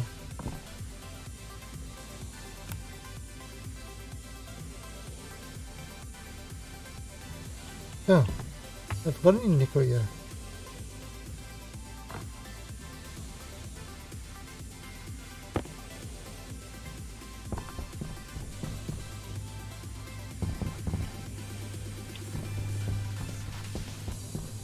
Yeah, some gold in there.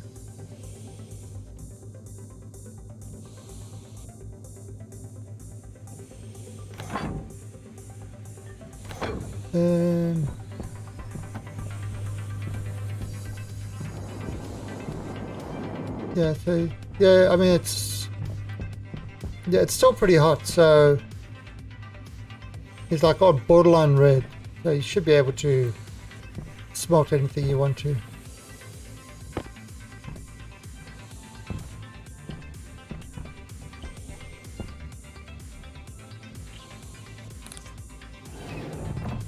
Well, 700. Yeah, should be able.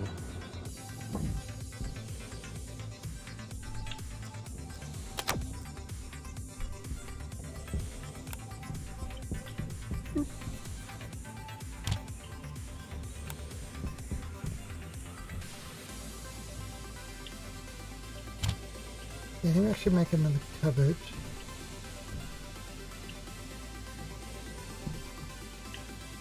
What are these called?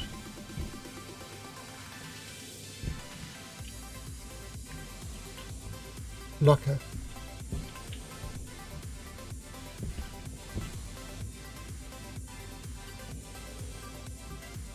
Hey, Cloudboy. Yeah, there's we're starting to get somewhere. We've moved everything inside. So it's the stuff she's happening. So see, everything's inside over here. Oh, that's a frame. I need a frame.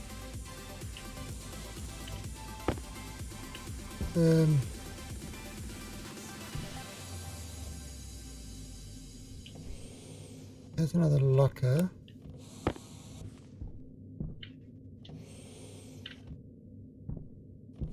Kit locker. Oh, why can't I put this?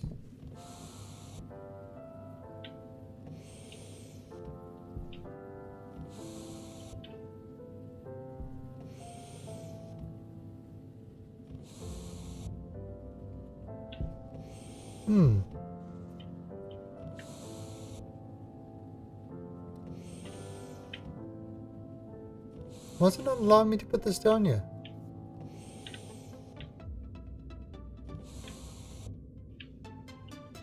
Need more kit locker.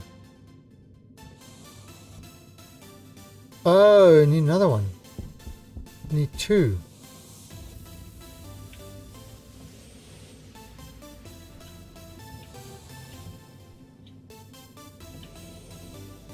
Yeah, I saw that.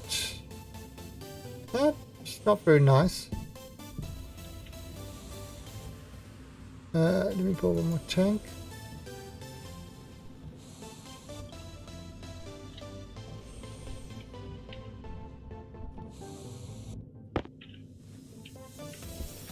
There we go.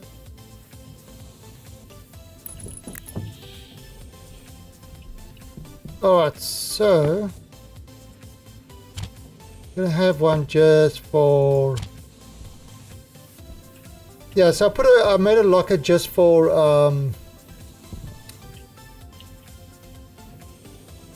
what's I'm gonna call it, my things.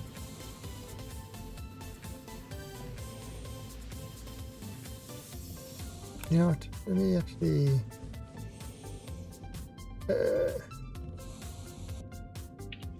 just dump this.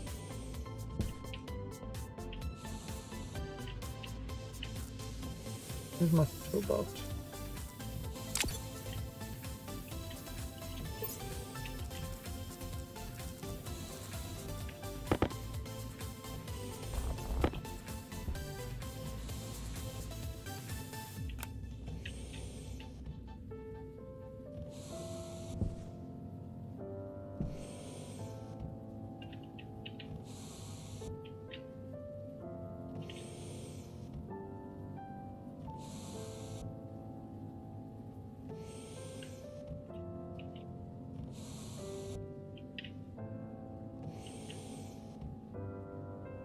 Yeah, it is good.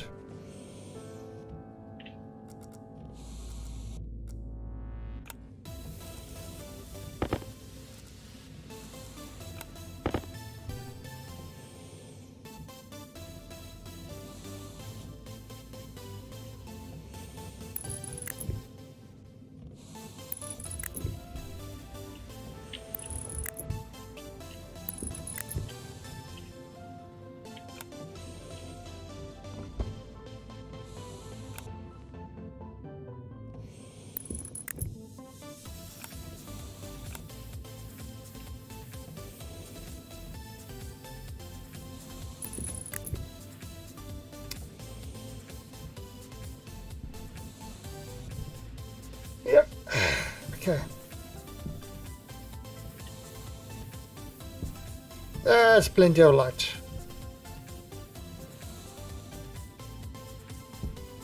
Alright, so bring this thing out here.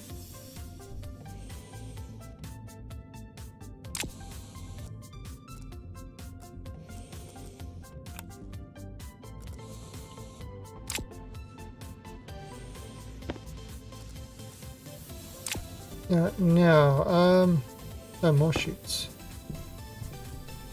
Okay, so there's chutes in the manufacturer chutes in the closet. What did I need? Did I need steel frames? I did need steel frames. I'm not sure how many I needed.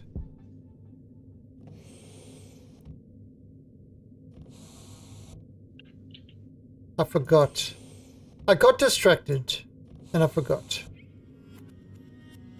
I don't think that's ever happened to me before. Usually I'm like focused, there are no distractions. But for some reason I got distracted.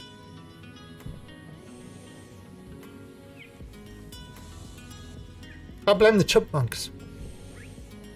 It was Alvin and those goddamn chipmunks. Such jerks.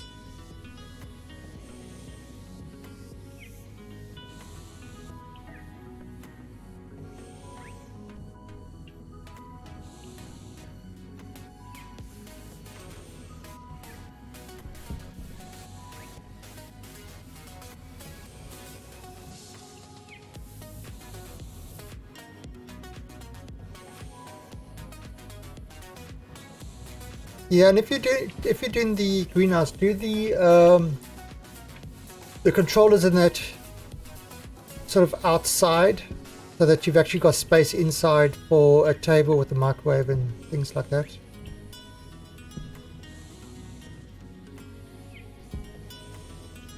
Plenty of space outside.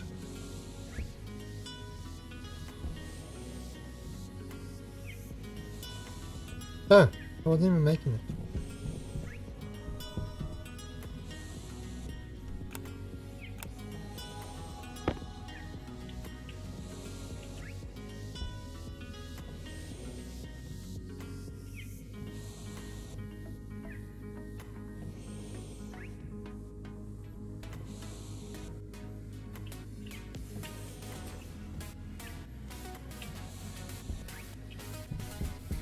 Oh, that's... Yeah, so that's slowly going up. Which is good.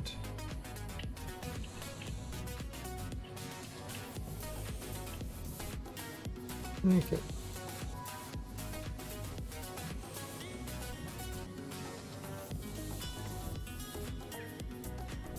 Alright, let's stop that.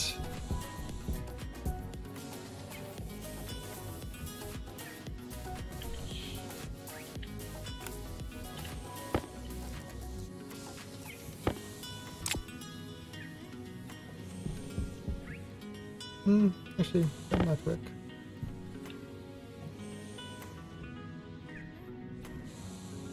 Actually, does this emergency override ever actually work? I've never tried it. No, it has never worked. Error in config. Yeah. That error in config is a weird thing because all you do is you manually close the door. You know, you press the door cycle and then it starts. Yeah, it's more desync with the server than a real error. Light on. No, we don't have a lot of power outside here. Yeah, there is inside.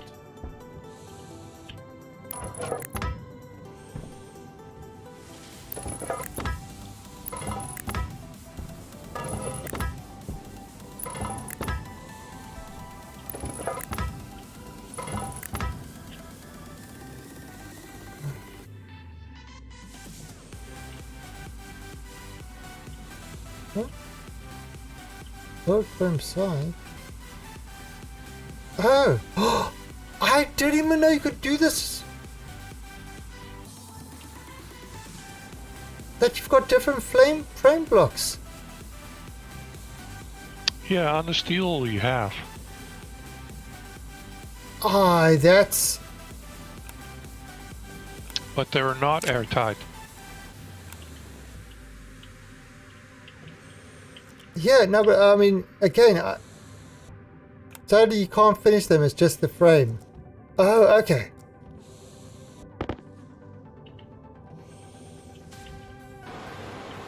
Okay, because that's now I haven't played this game in a while, and that is something new.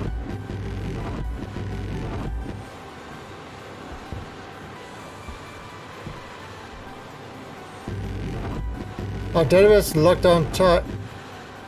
Same query kept running everything. And what happened is a person that probably ran the query said, "What the fuck, this thing isn't working, let me run it again. What the fuck, it's still not working, let me run it again."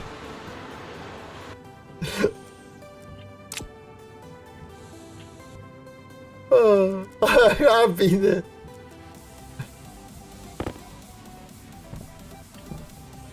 If you're government, then you're probably using Oracle for everything else.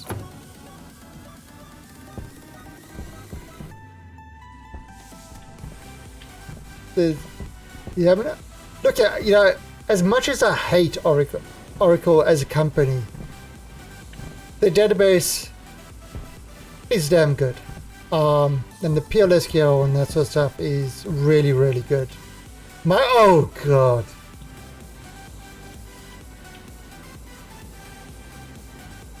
Alright, so I once got offered a job to do Microsoft SQL Server. I said, listen, I actually wanted to work with a real database, so no. But they said it is real, it's not like it's Access. I said Microsoft has taken, oh god, what was it? Was it Informix that it? No, not Informix. Well, I can't remember back, but SQL Server was exactly the same as, oh god, what's that database?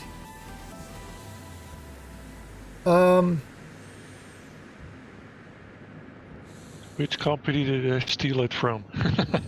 Yeah, no, but that's exactly what it was. It was, so you had the database and then Microsoft took theirs and did SQL Server based off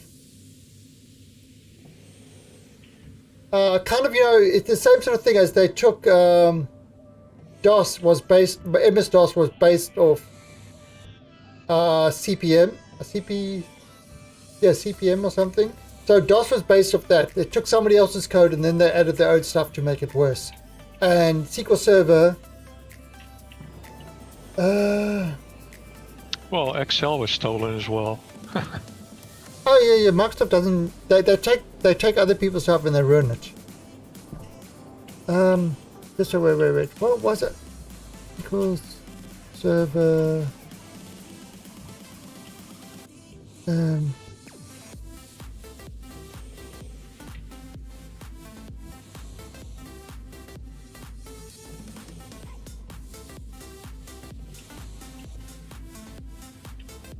What was it?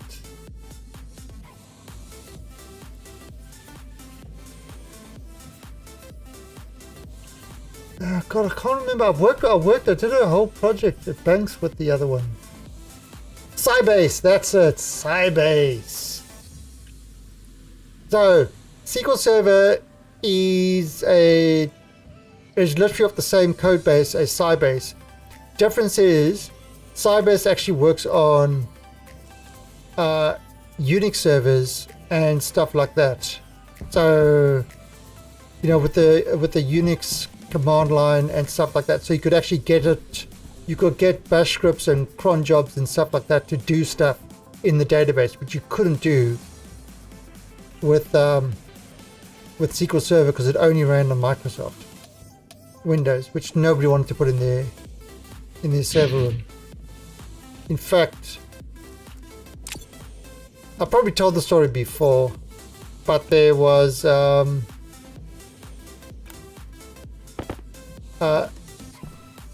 at the company I was with, we were doing a lot of stuff on Sybase, and this is like big investment bank, and so it's like heavy duty shit, where you kind of lots of money involved in this sort of stuff. And no, fine, cool.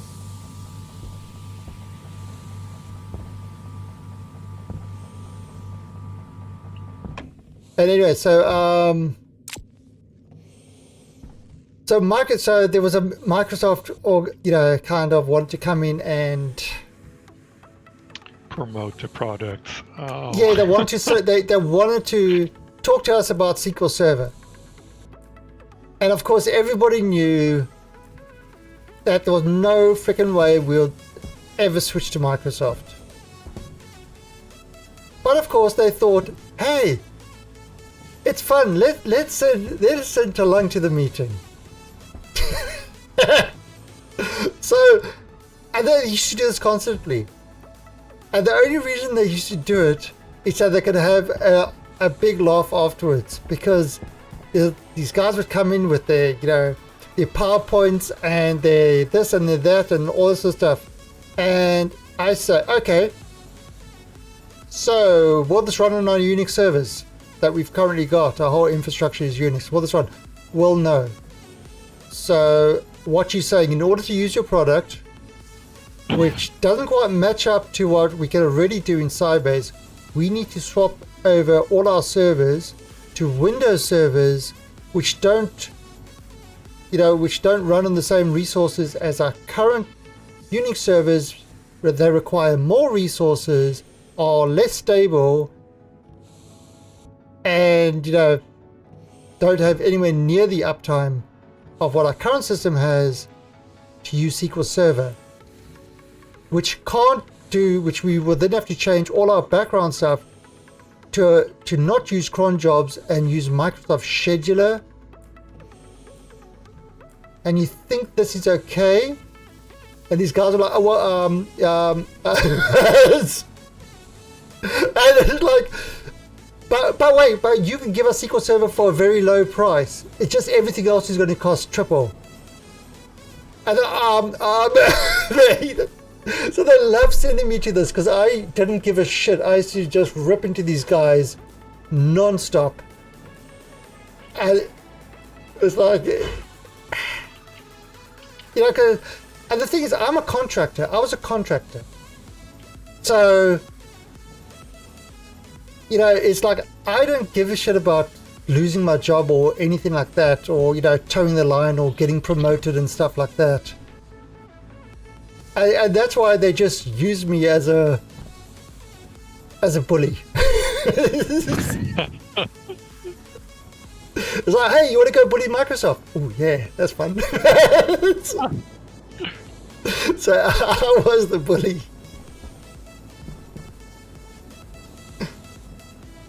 That's what we use our consultants for. Yeah, because it's like, they can't say, oh, well, he was very rude to us, and and then the CEO comes to it's like, I mean, I see even.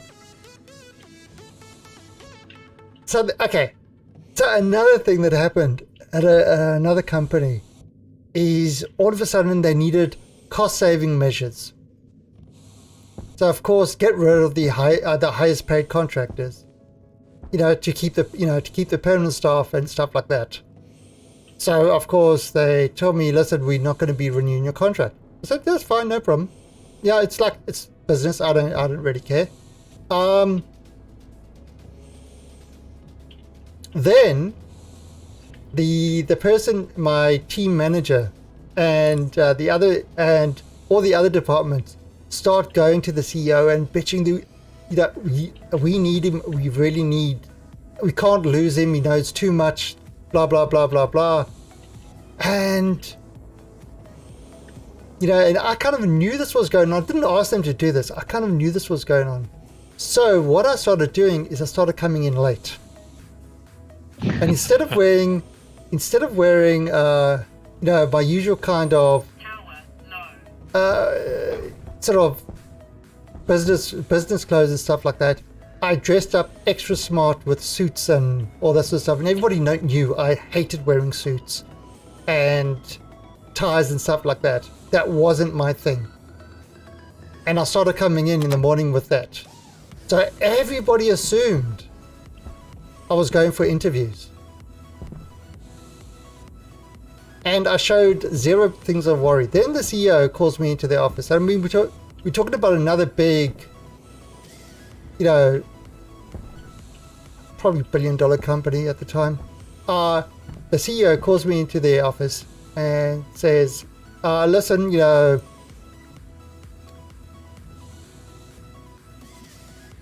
we've decided we are going to renew your contract. I said, if only you had told me a couple of days earlier, or like 2 days earlier. And I said, well, I've just been offered this job at, you know, I've just been offered another job, and the only way I'll be able to stay with you guys is that if you can match the offer. So when they're doing cutting measures and that, I was getting raises.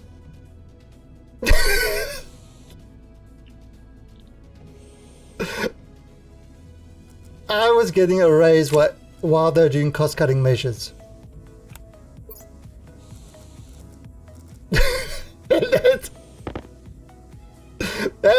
That's the way you work.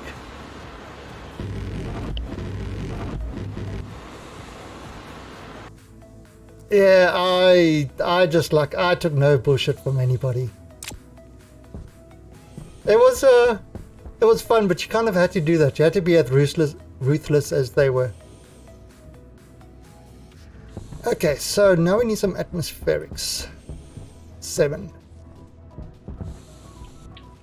But yeah, it was good fun.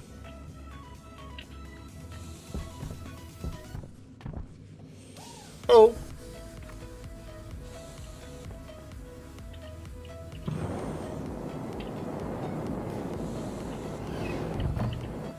Yeah, and it's kind of it's just like, you know, that was the life of a contractor. If you were smart and you could manipulate the system to your favor, you could do really well. If you weren't, they owned you. They owned your soul. You know, I had it stipulated in my contract. They said, oh, you know, this is like a daily rate. I said, oh, normally I do an hourly rate. I said, no. Oh, yeah, we do a daily rate. Okay, that's fine. Can you stipulate in the contract what a day actually is? And I said, oh, a day is from, you know, 9 to 5. Okay, put that in the contract. That is what a day is. Well, we don't need to do. I said, I won't sign it if you don't do that. Because I knew what they do is they try to get away with the daily rate, and then they try to make you work 12-hour days.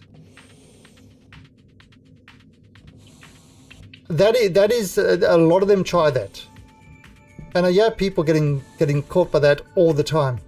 So by making them stipulate what the daily rate is, no, I was never actually a DBA.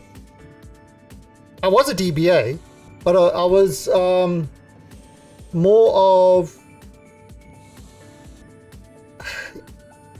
kind of, I could do the DBA stuff, but I was more of on the programming side, doing a lot of the SQL and integrations between various languages and the database. You know, so a lot of database stuff, but not a pure DBA.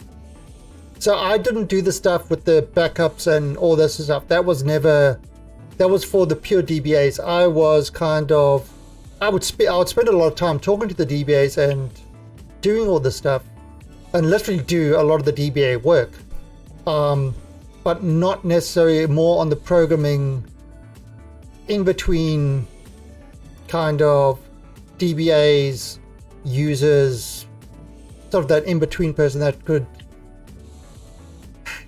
Those were the days when you didn't have to specialize in any particular thing.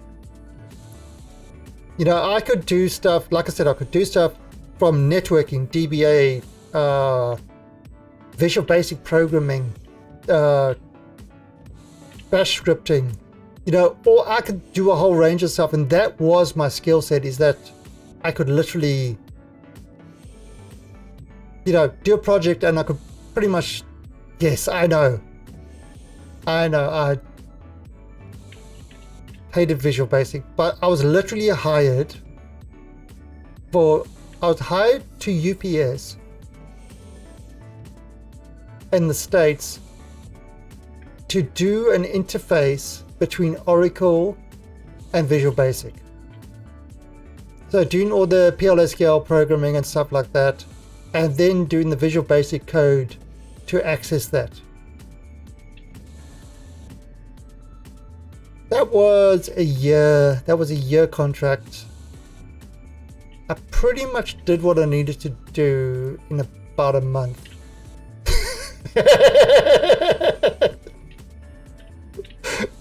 Well, then I had to draw it out for the year. That was hard. That was really hard. And then we had this DBA guy come in, and it's not a DBA. He was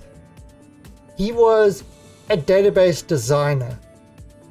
And he came in with these designs, entry with these ERDs and all this sort of stuff. And he came down and he plunked it down. He said, "They're going to do this, this, this."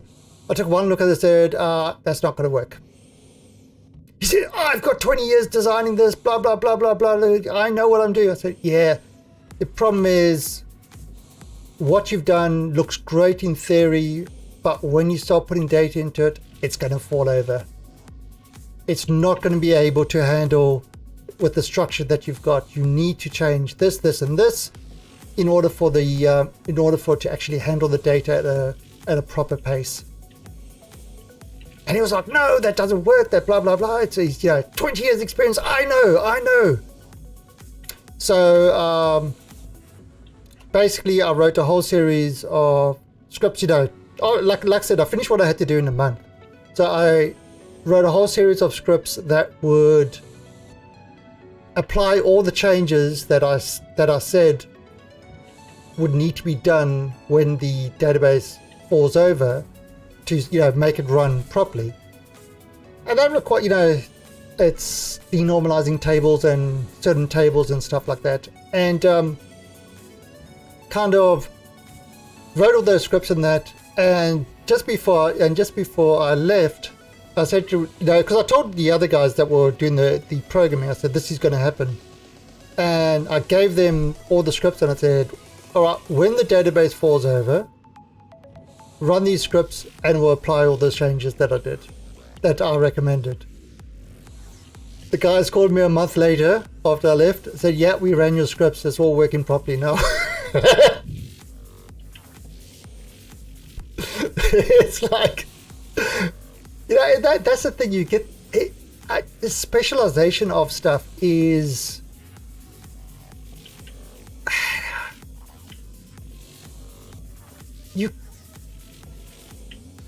having a whole lot of knowledge, I think, is a better thing than being specialized in a particular thing.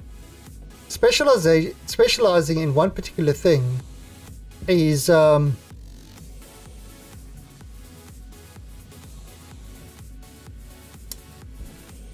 it limits your vision. The problem is today when people are doing this stuff, doing the programming and degrees and stuff like that, it's all about specialization. So you'll meet somebody who does Java. So I say, "Okay, you're doing Java. Ooh, what's this? Steel. Nice. I need to smelt a whole bunch of copper. Ooh." So you meet somebody who does a whole lot of stuff in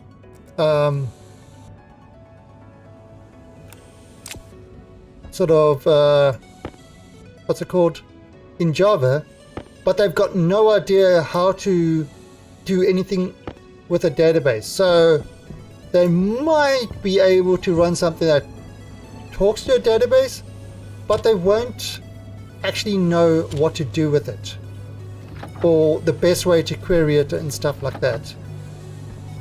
And it's like, I'm like, you have to know the database in order to do a program to run on a database. And that's always been my philosophy, is you've got to know all the system that you might not be an expert in the database, but you've got to know how to get the most out of it.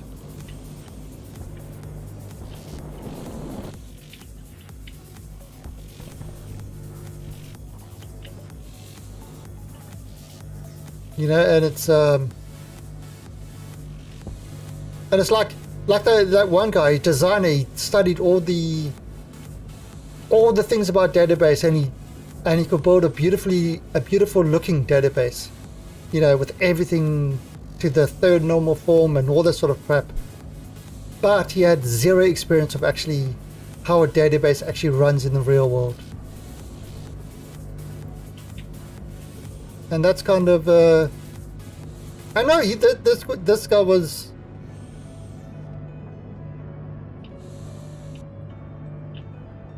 oh yeah, it was kind of one of the it was, yeah, another thing that I always used to get stuck with is training people. Because in case you haven't noticed, I don't have a lot of patience with people. I get very salty at people when they do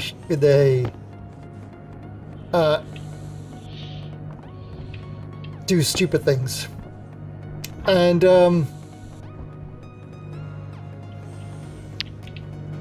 yeah, so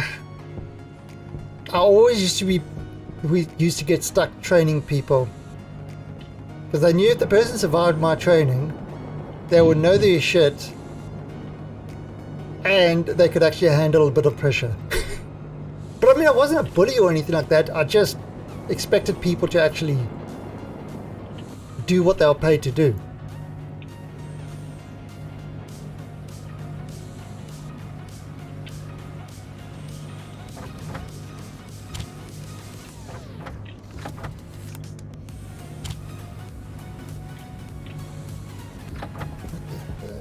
There. You want me to take some of these inside? The metal? Yeah. Take them inside. I'm trying to sort out the pit a bit, but there's a lot of carbon in there.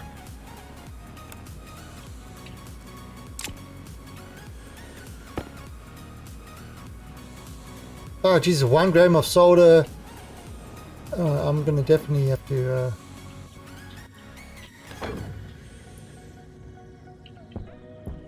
let's just, I can use my little splitter to kind of put this into better bar form.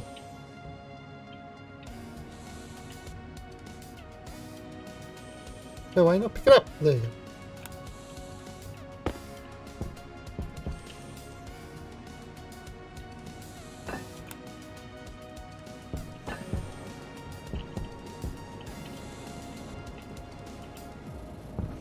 Yeah, and I've got to do a proper room for the arc furnace with kind of icy on it to do the gases and stuff like that. But once I get the atmospherics done, then I can do that.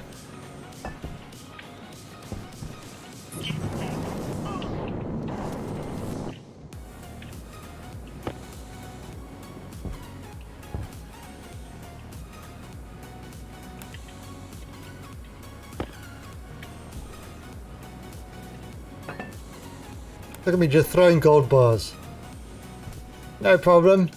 You'll be right, mate.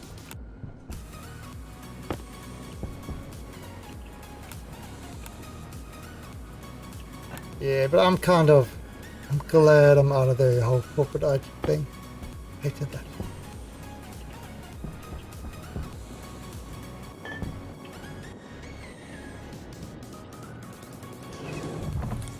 So many delicate egos.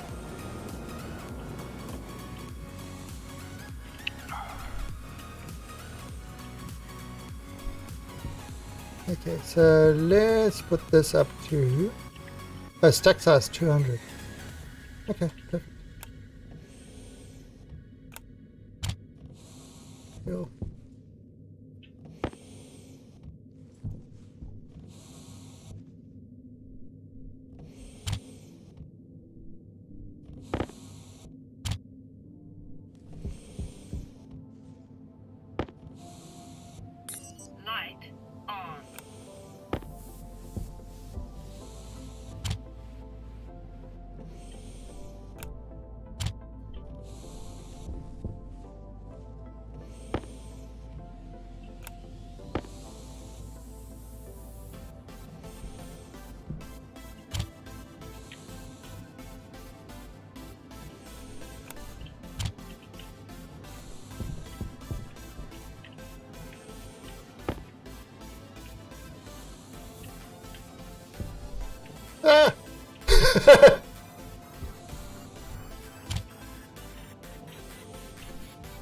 Did you close? Oh yeah, it was you. I was like, ah, my stuff. I've been trying to grab it. Oh, look at you throwing more stuff in. Oh crap, look at all this.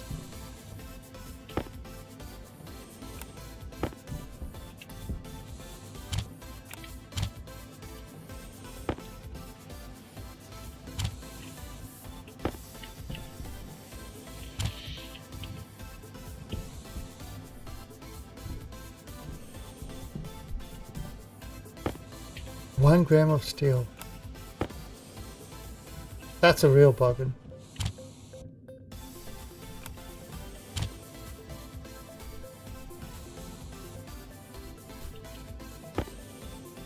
Right, so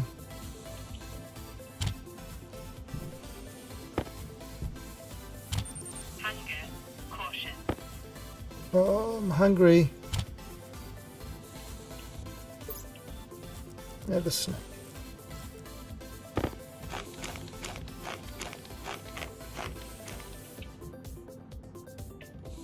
No longer hungry.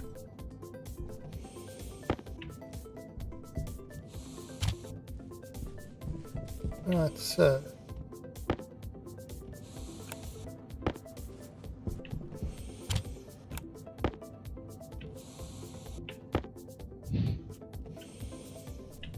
what? What's Oh, wrong? you added another. Yeah, I mean it's not a bad way to get stuff in here.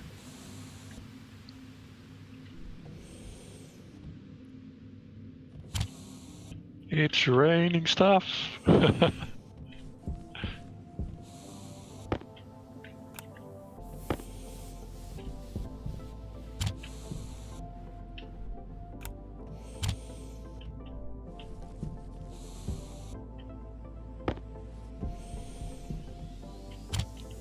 Yeah, with this. I mean that's the thing with the stack and that. You see, I took all the. Oh, there, mate. That was like a 50 solder. All those ones and twos. Actually rolled up to 50 solder.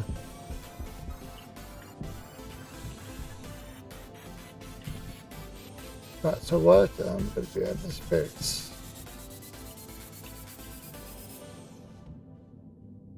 Atmospherics. I've got to make 7, I believe.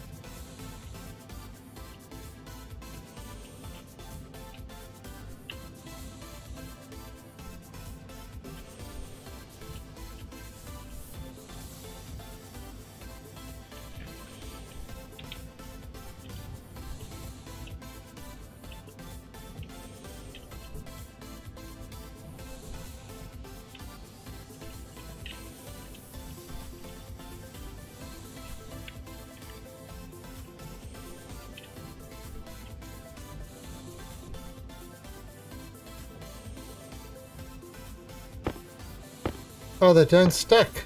Oh no. Well, if you throw them in the machine or something, they stack. No, the atmospherics. They actually Oh, don't. the units. Oh, no. Could be. 1, 2.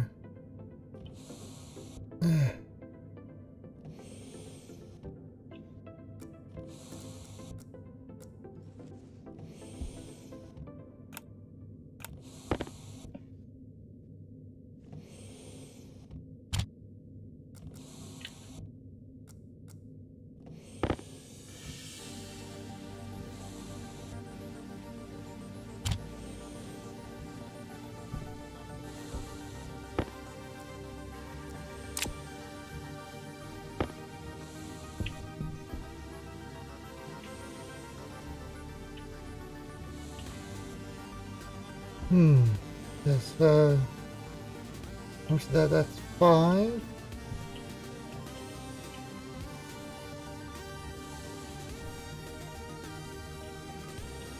That would be 6.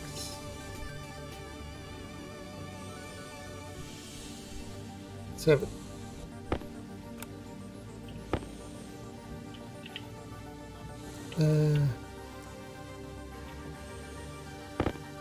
Yeah, just put this tracker. Okay. Alright, so 7 atmospherics. Right, perfect. Filter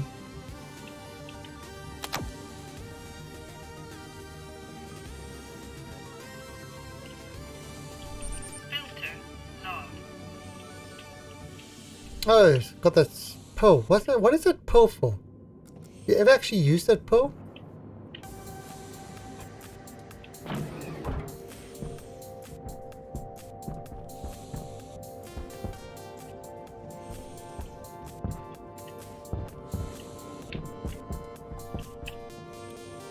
Alright, so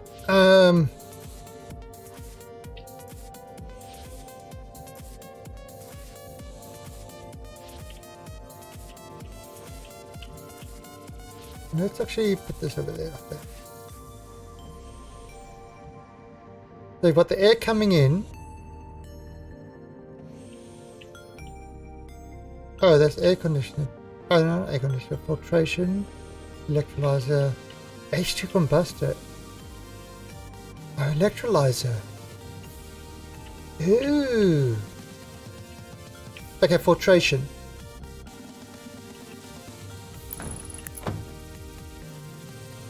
Alright, so filtration input, output. Now, why am I doing it so long is because inside here you would have pipes coming off to tap from these things.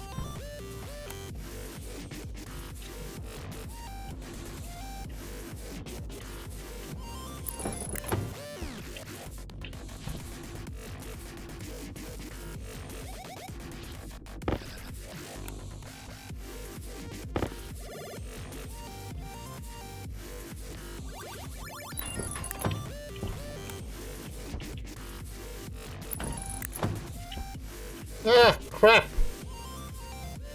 How do you pick these up now?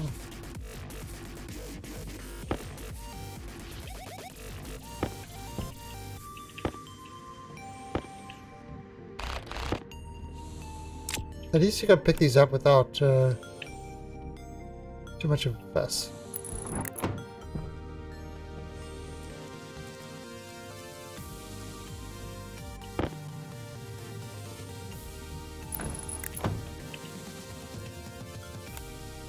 Now, yeah, eventually this is going to be closed in, but what I'm doing is I'm doing it kind of like this at the moment so it's easier to work with. But yeah, we're going to kind of close this whole room in.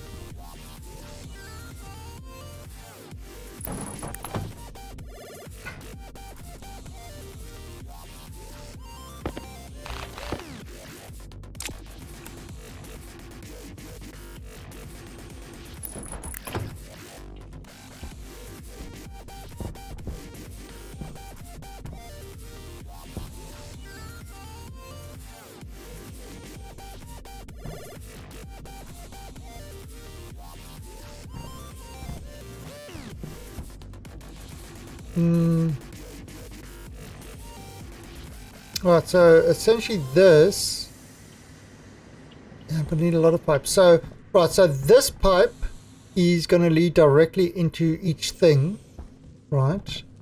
This pipe is going to come out and back into this. There's going to be a long pipe over here. It runs all along here, and these guys are going to come up and join that pipe.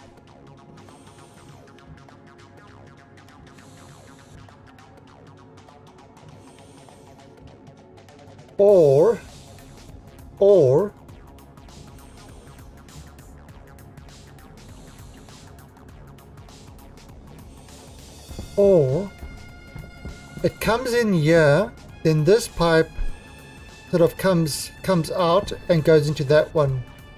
So it filters it in series.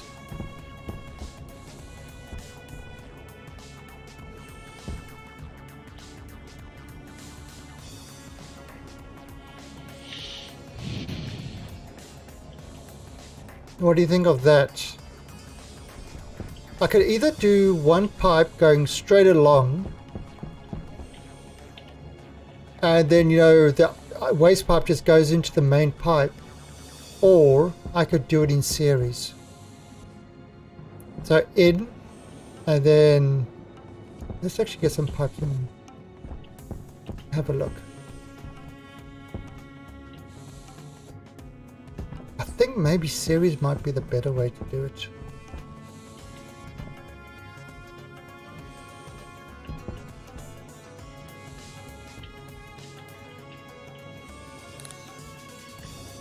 Any ideas?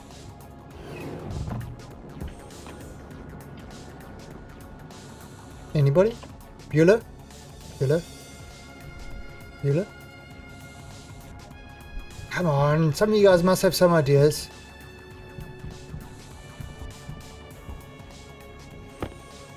But we want to see you fail.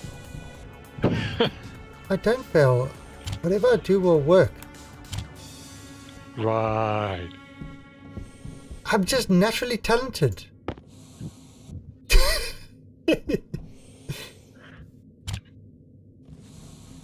What the that's? He's doing it.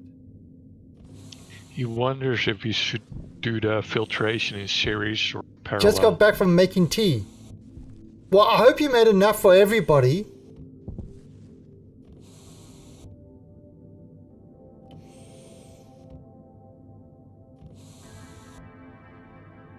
I wouldn't need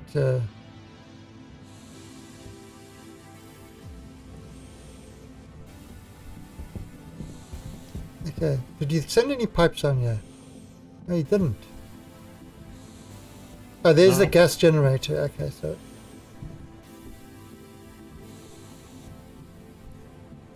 filtration always best in parallel. Yeah, that's kind of the programming on the filtration. It looks at the size of the input. So the more input pipes you have, the better it works, the faster it works. No, well, you've only got one input pipe. But I'll show you what. No, you got a whole collection of input pipes. It's the size of the pipes. So parallel makes it massive.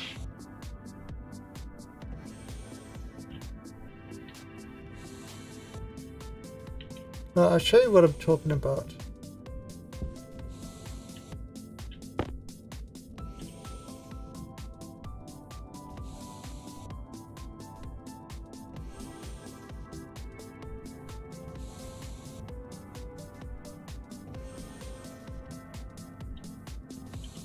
Let's get some pipes.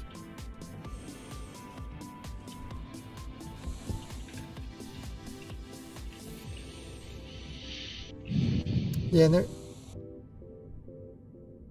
Yeah, the last time I had things pumping to the greenhouse, and I kept on. It did the mix, and I was pumping to the greenhouse and stuff like that, and it's like I was like running out of gas, and I was like, how could I be running?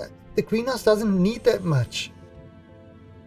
Problem is, it kept doing the mix and pumping it to the greenhouse, but it didn't actually measure what was in the pipe. So the pipe had the equivalent of like 3 of those tanks in the pipe. And all of a sudden the pipe exploded.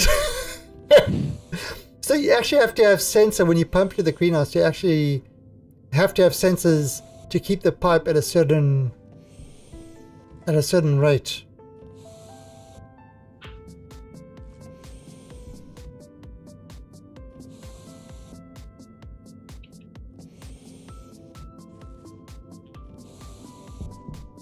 Alright, so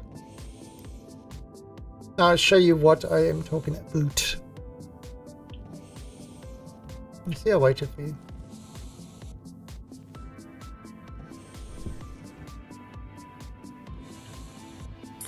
Light on.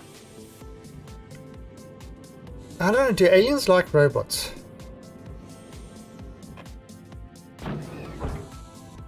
Not sure. Oh, there's something. I'll have to bring that in next time.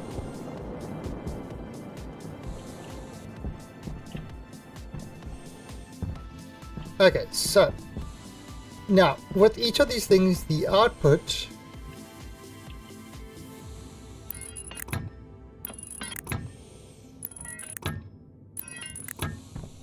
so you got the output to the tank. That would be the output to the tank. You've got the input over there. Now you've got the waste. So we've got two choices. I could bring that like that.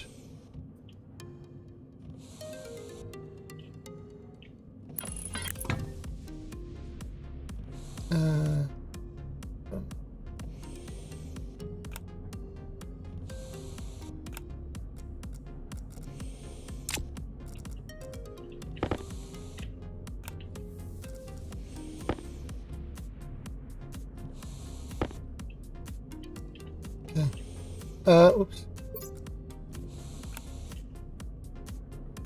Can I do it like that? Yeah, I can. Damage wise.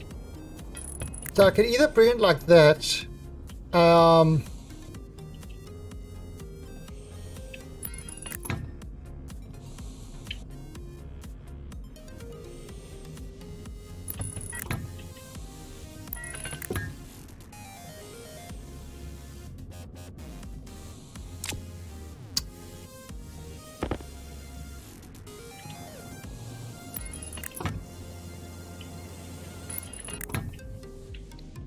You know, so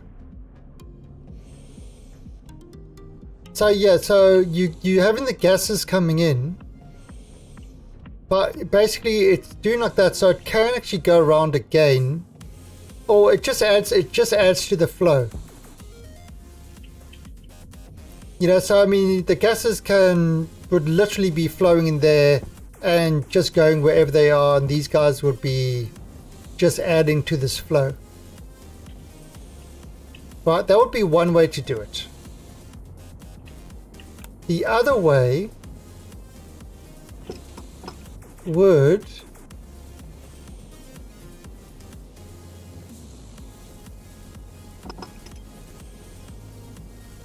why?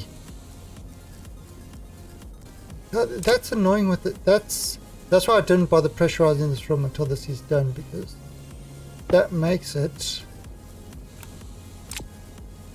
annoying.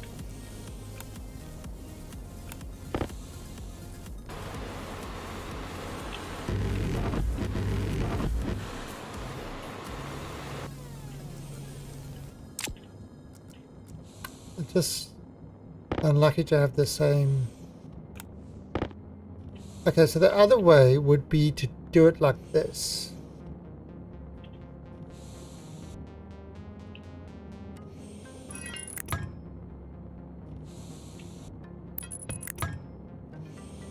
So it would go through there, and anything that isn't that would go over to the next one.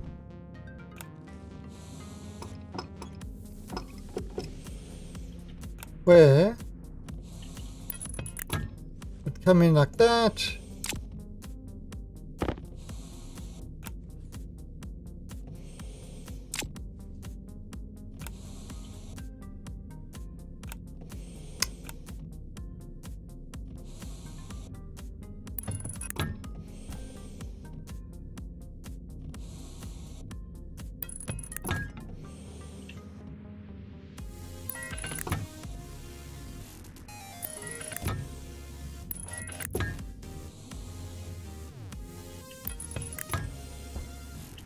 So you kind of see it just, and that way it makes sure that, for example, all the oxygen goes through, then all the hydrogen goes through, then all the CO2 goes through, then all this goes through, and finally you got all the pollutants.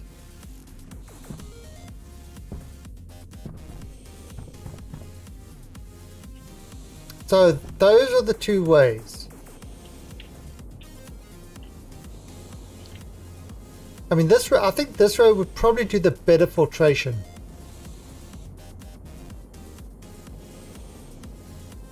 You know, this snake way would be the better filtration of everything.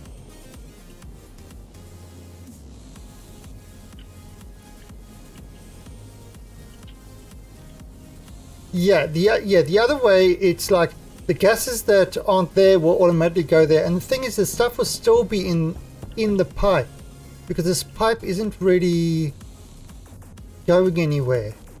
So it should. So I reckon I should just have the line that goes straight down there and have these rejoining the line.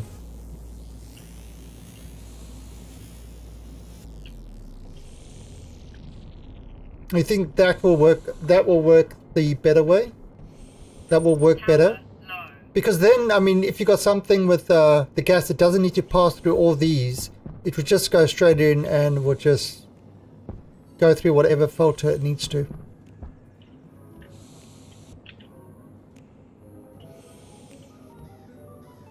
And am I leaving enough space? Because off these pipes, I'm going to have to tap stuff off to kind of for the greenhouse. I'll have to tap off oxygen and carbon dioxide.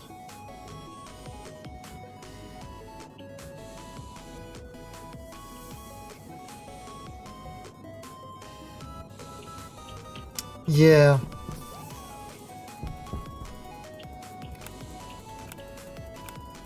Alright, let's do it this way then.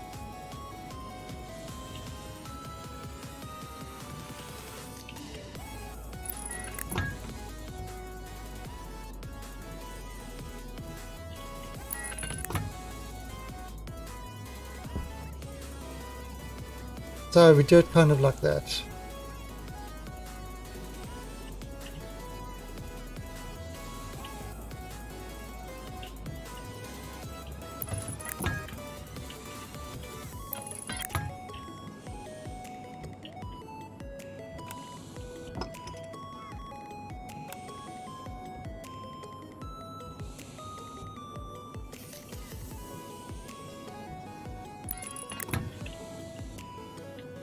So yeah, that would...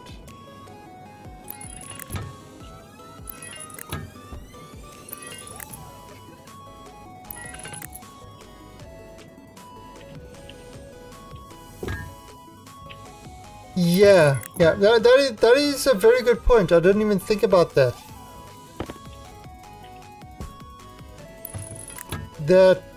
I mean, if one of these filters break out, then what you'll have is you'll have a lot of the one gas in it until you replace the filters. And if one filter breaks out, you'll get an explosion somewhere. Oh, I mean, you'd monitor this pipe to kind of make sure. In fact, you could probably. Well, that's with parallel. But I mean, with series, you have to monitor every little pipe between every. Yeah, and in fact, what I could actually do is I could have this pipe come around and rejoin this, and then have a kind of a pump, a volume pump, so it's moving the stuff around and around constantly. Hey, Ebrison. Well, this game seems advanced. That is the beauty of it. So you got like Space Engineers, where it's you make a room sealed and you've got atmosphere. That's the extent of Space Engineers. This game, it's kind of, it takes all that to a whole different level. Like, I mean, even this airlock, it's a, pumping gas out, then pumping the right gas in. It's kind of, there's a whole lot to it. Smelting metal. Now,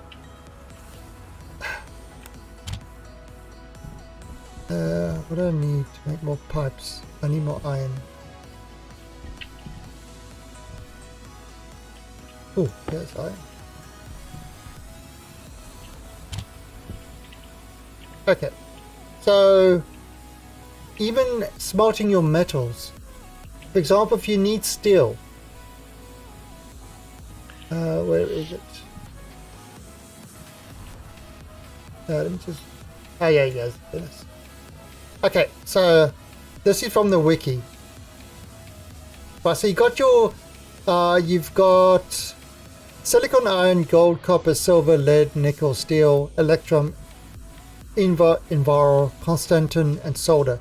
So these are the metals you use to create stuff. But some of these are alloys made up of multiple metals. But then there's a whole different thing of how much pressure it needs to be cooked under, what heat it needs to be cooked under, and all this sort of stuff. So it's not just a matter of throwing stuff in a furnace and getting the result. You actually have to heat the furnace up to a certain point with a certain amount of pressure before you can actually, you know, make that alloy. So it's just made it a whole lot more, a much more technical game.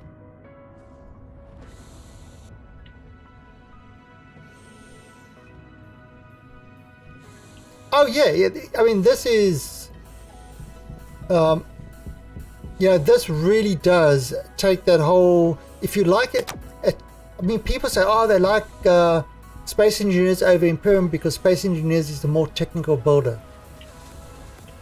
Well, this takes that technical building and amps it up to level 945. It just, you know, right.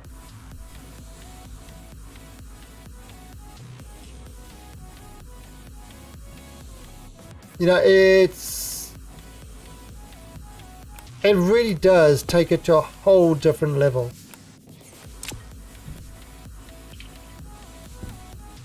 Like he's got something there with the, like even the way the shoot system works. You know, you actually have to set directions and stuff like that. Yeah, it's, I mean the way the batteries and the APCs, because you know, oh, yeah, we are actually, I think with that arc furnace running, it's sucking out a lot of power. So I mean, well, you know, you've got to use different tension I've been running cable. the arc furnaces a lot, so yeah. Yeah, so that's really sucking up the power. And then of course, you've got 3 species in the game. You've got humans, which breathe oxygen and have a waste product of carbon dioxide. I'm playing let me just remove the kitty for a second. I'm playing this alien in the bottom right. Yeah, put the kitty back in. Cerulean. Cerulean. I never remember the name. Now this is DLC. They've actually had DLC to buy this. And it doesn't add anything, it just adds these species. I breathe hydrogen and my output is the nitrous oxide. Funny, yes. So I can't breathe oxygen. So my habitat would be with volatiles. And volatiles with oxygen is a very explosive environment.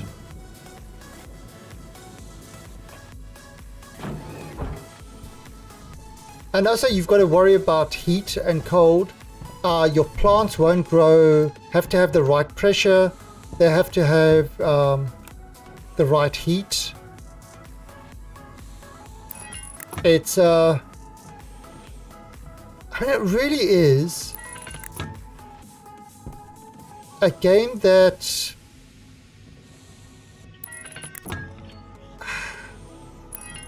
yeah, if you really enjoy highly technical stuff and working out how to do things, plus it's got MIPS programming in it, not hash C or whatever, C hash or whatever that copy is. It's actually got MIPS programming, so that's like assembler.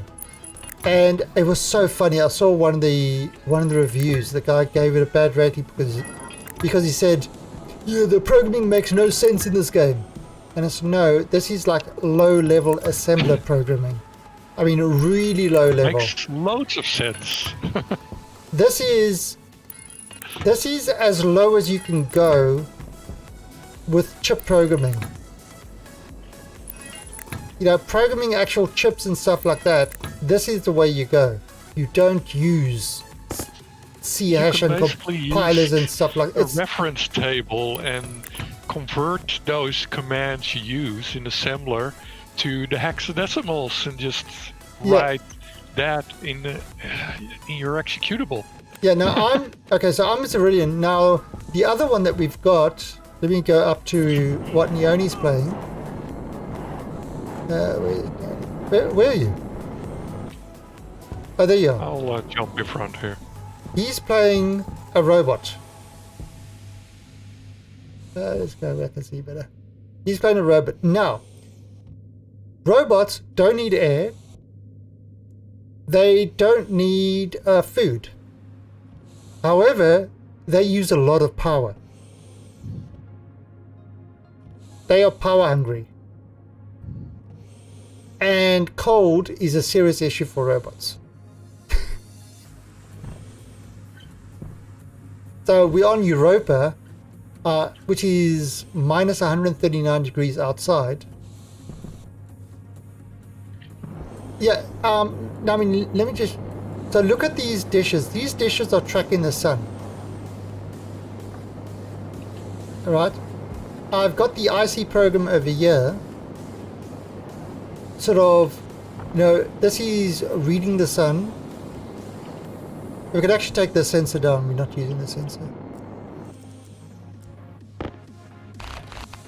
That's the useless sensor.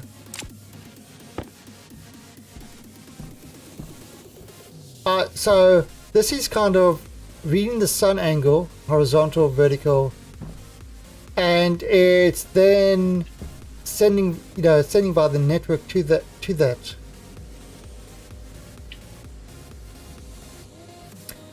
Yeah, they haven't actually got radiation in the game yet.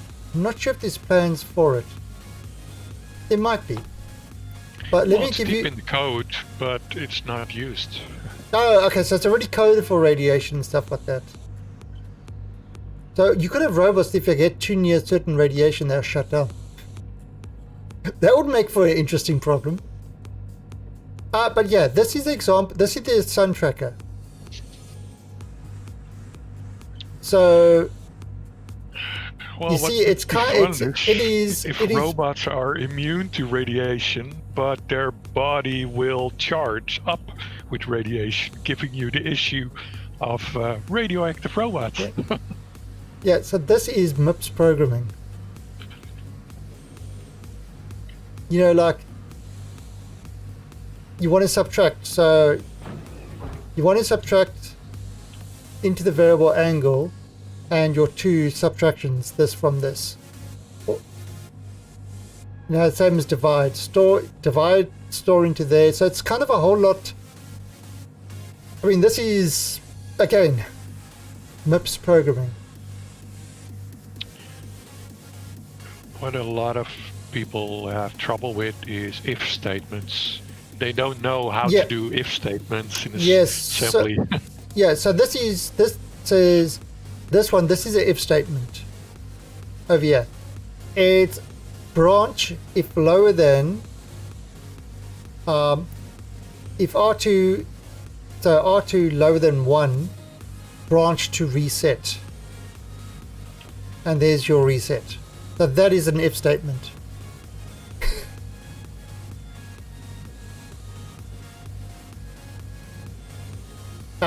The DB is the system. Is kind of the chip memory. That's how it stores the chip memory, and then it writes to the.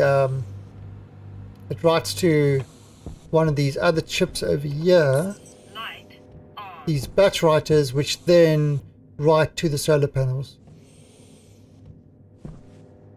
So it's so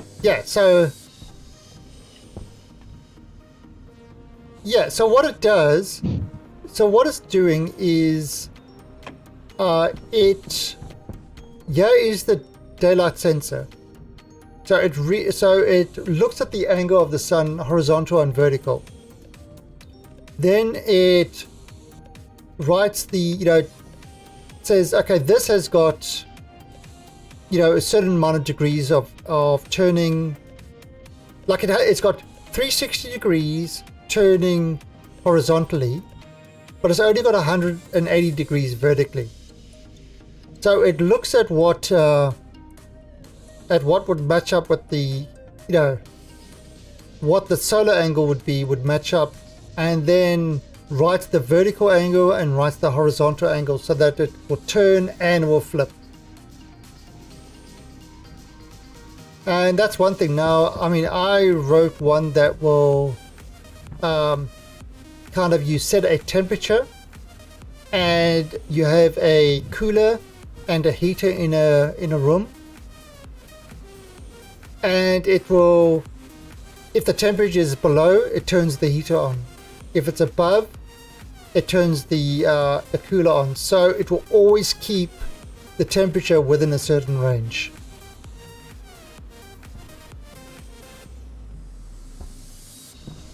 It's like little things like that. But you've got some people that have taken to a whole other level where, see, this thing is the furnace that you currently I'm actually going to flush this furnace. Yeah, that's just junk from the last patch. Yeah, so I'm just flushing it out. So it's flushing into this waste tank, which as soon is going to, and then we'll pipe this waste tank. Okay, so that's finished.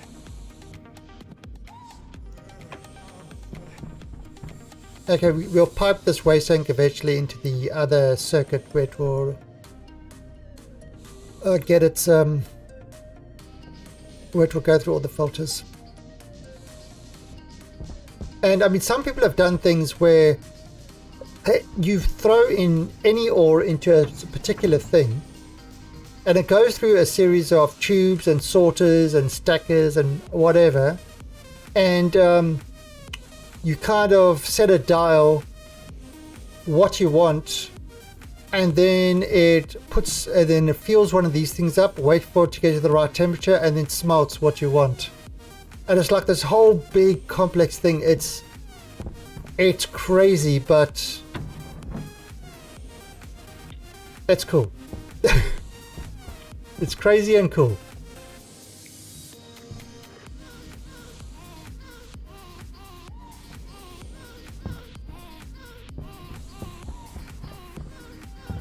So yeah, so now by what I'm now doing is I'm working out the atmospherics that's going to collect all the air and waste products and stuff like that, and then stored in separate tanks that we can then build atmospheres in our room with whatever we actually want. And and there's also some things like gas generators which need a specific mix. There'll be things like the furnace. Instead of putting stuff in, we can fuel it up with fuel from here. We can get the right mix of fuel.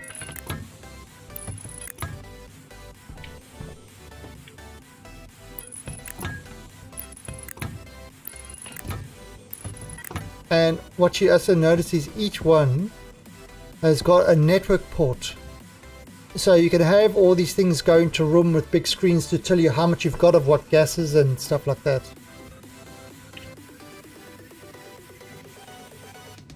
I know there was no message there, Game of Chills. I see everything.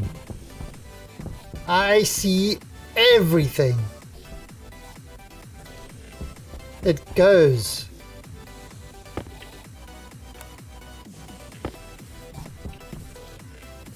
It does go.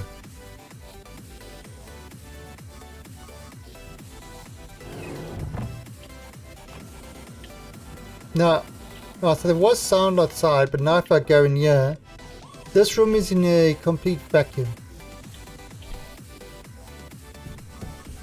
So you won't hear any sound of machines working and stuff like that. We've got a lot of steel. Got a shitload of steel, in fact.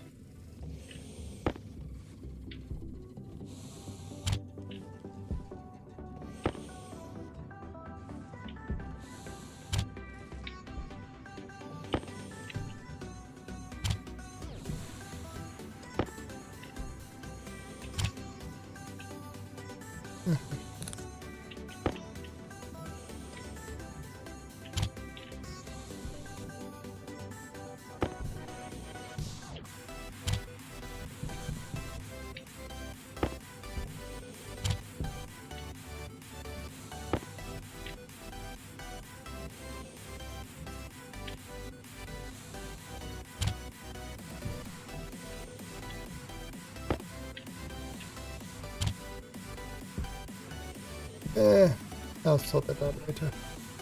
I need more pipes.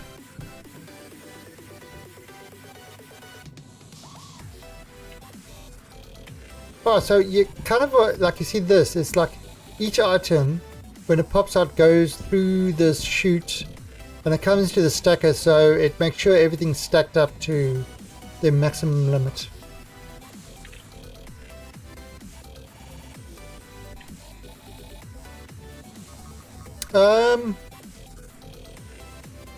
No, but people in Space Engineers and Imperium make replicas of pretty much everything you can possibly imagine. I mean, I made in Imperium, I made wasn't a great one, but I made a sort of a cutlass, a replica of a cutlass. It worked. Wasn't great, but it worked.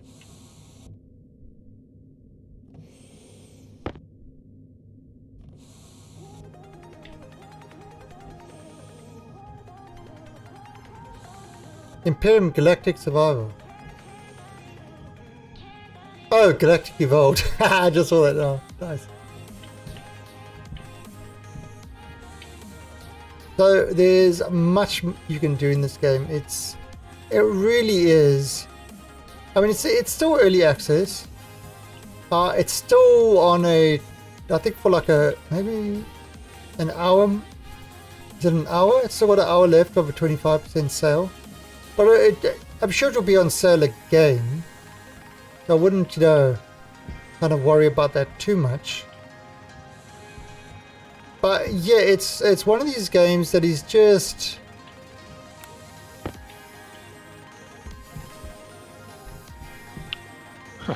It's not for everyone. Yeah, it's definitely not for everyone. Definitely not.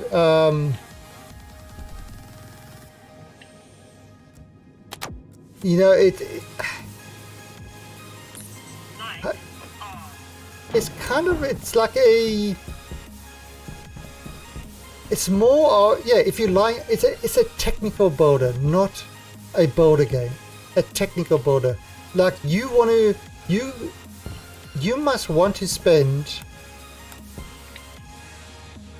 3 hours just getting a basic, even more than, maybe because you've got to build kind of atmospherics and stuff like that. So to get a self-regulating greenhouse, you could spend like 8 to 10 hours straight just to get a greenhouse that regulates itself properly, that you don't need to go in every half an hour to check it. Well, the first time to invent everything, yeah. Yeah, and I mean, like that little greenhouse over there, I've blown it up twice. Neoni's blown it up How many times? Once I or blown it twice? up together with Cell once. I don't know what he was doing, but Yeah, so it's a greenhouse. How do you frickin' do you blow up a greenhouse? But you know, it had a rich oxygen your mixture. oxygen burns. A rich oxygen. You open your welding torch up inside it, and boom, boom. You know, if the temperature, you know, it's like it's that type of thing. It's the first time I blew it up I was heating it up, and the pressure got too much, and it blew out. You blew out the walls. Yeah, it blew up because of pressure. It had too much pressure. Then I added in what you see there is this back pressure. So if it gets above a certain amount, it will release the pressure. The second time, the whole thing caught fire, and I was like, "What the?" Because I was using flares to heat it. Which, you've got to be really, really careful when you do that.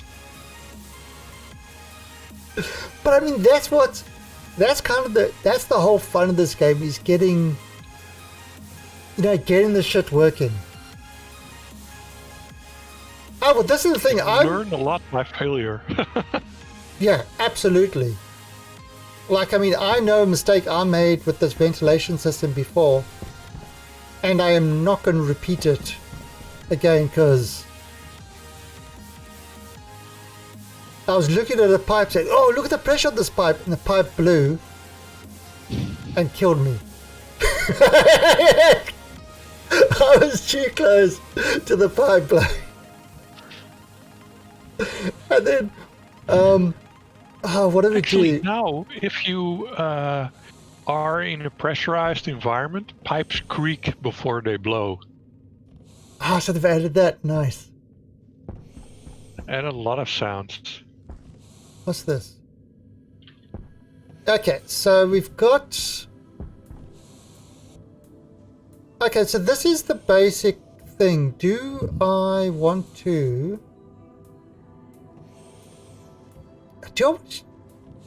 Should I loop this around? Do I need to? No. Or will the gas easily flow both directions? Gas doesn't really flow, it's just contained in the pipe. Okay, so it's not like... You see, other games, they model gas like... they model Oxygen gas not included. like liquid. Yeah, oxygen not included. It's kind of... Well, it was done via voxels, so with oxygen not included, you could do things like... Yeah, you could do some weird things like liquid gates and stuff like that wouldn't allow gas through. It was like...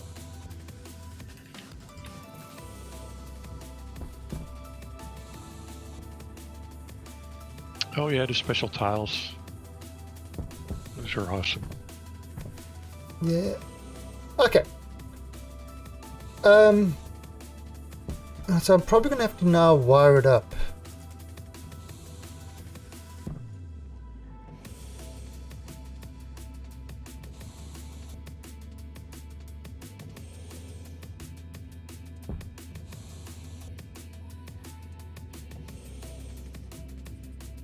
Okay, so what I'm going to do is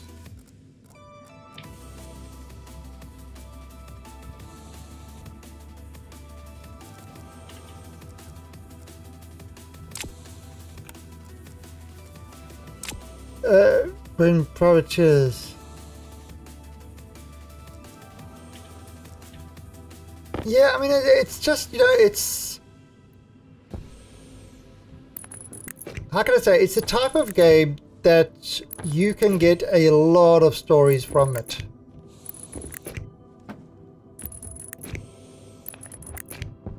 Yeah, it's, I mean, really funny things, and I mean, some people have done some seriously impressive builds. And it all takes time. It's just...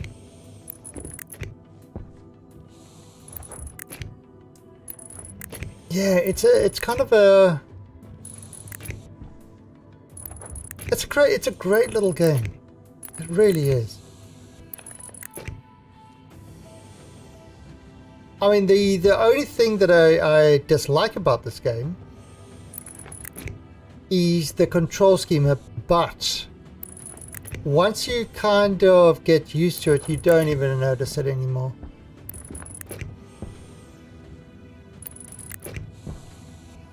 You know, where you see I've got the left hand and right hand.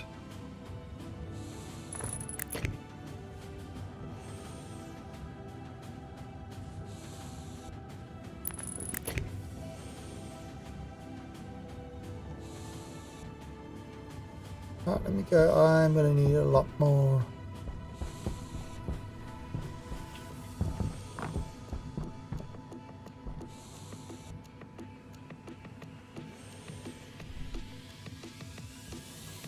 You see, the airlocks actually work like proper airlocks.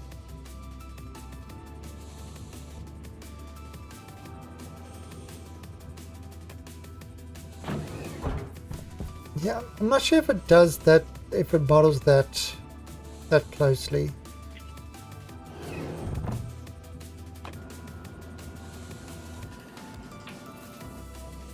Oh, Grumpy Cat. This is Grumpy Cat. Grumpy, I want to see your face.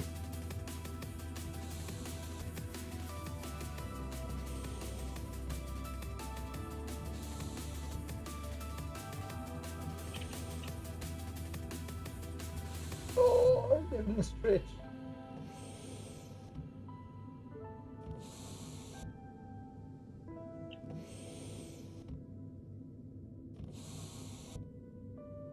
This is a... You thought that was a picture of the cat? No, there's a... We have a cat game. It's important.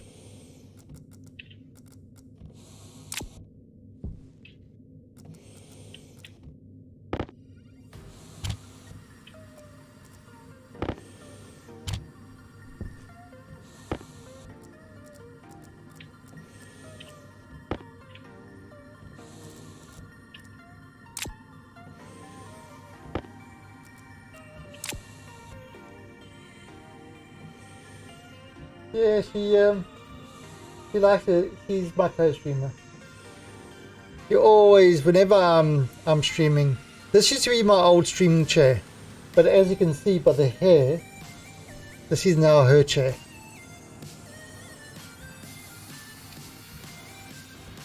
Oh, what's that? That's nickel. But so what I've done. So Nyoni, what I've done over here, you see this cupboard, I've got all the... Oh, all the metals. Yeah, so every time you drop them down, I'll throw it there. So if you need something for a machine, you know, just grab it and throw it in the machine. Kind of an easy way to do it. Yeah, we've got, yes, a bunch of iron, silver, and cobalt.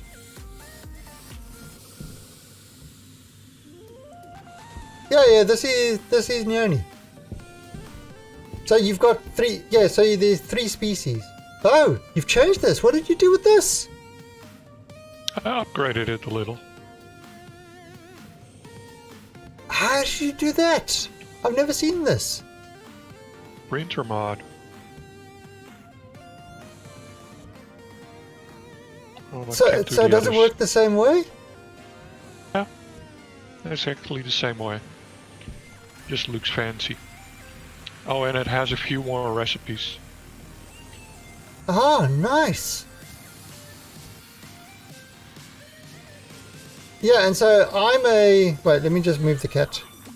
I'm kind of I'm an alien. So Zerol Vermicelli. I'm calling myself Vermicelli.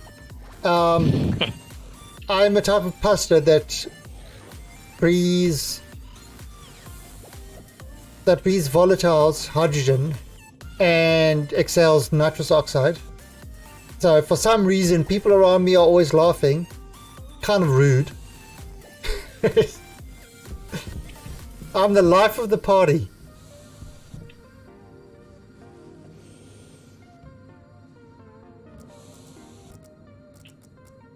True story.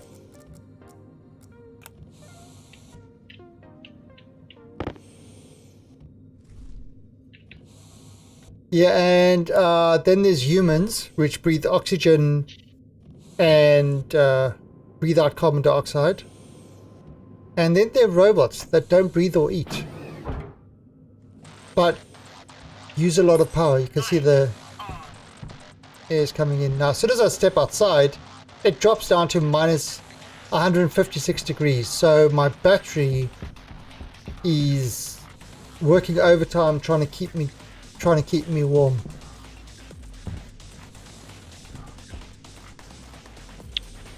Well, the heavy suits are better insulated. Could make one of those. Yeah, we need to... Problem is you die so much. It's... I mean, we get into a stage where we're not really dying that much anymore.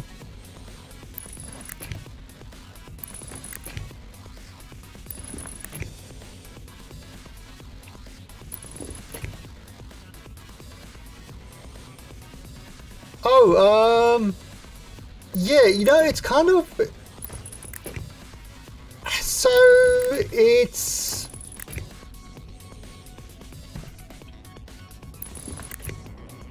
Have you ever played Kerbal Space Program? I've played a lot of Kerbal Space Program. And everything I know about orbital mechanics, I learned from Kerbal Space Program. And I understand orbital mechanics extremely well now. I mean, it's kind of bizarre. It's... You kind of, you know, you have these, you know, TV shows where they start with all the techno jargon and stuff like that. And you're actually able to follow them and then say, oh no, that's not going to work because that's, you know, that doesn't work. It just doesn't work. You've got to get yourself to a higher orbit, not a lower orbit. And, oh yeah. In fact, I actually got my Twitch partnership by playing Kerbal Space Program. A lot. That's actually how I got my partnership, which was Kerbal Space Program. Oh no, don't do that one.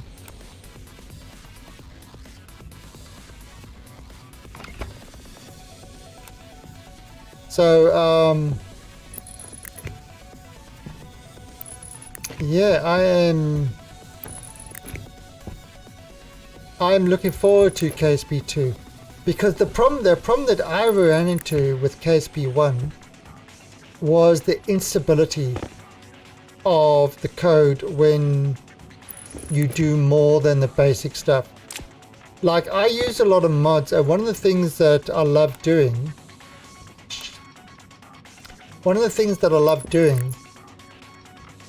was building bases on Duna and the moon and stuff like that. And I mean, when I say bases, I'm talking about giant ass bases that were, you know, where you had to kind of, I used mods with you had to feed your Kerbals, you had to provide, you know, get them oxygen and fuel and then, you know, space because, yeah, so they didn't go space mad and stuff like that, those type of mods. Yeah, I had to fly out different modules. The ships, I had to sort of using a welding mod, build big massive ships in space because you couldn't build them on the ground. They were too big to launch. It's like, you know, all that sort of stuff. And the big issue with KSP is the coding. The coding wasn't great. It worked well enough for basic stuff, but when you started pushing the limit, it broke down.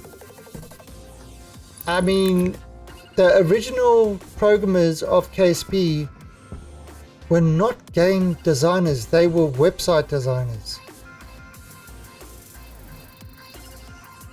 So a lot of decisions that they made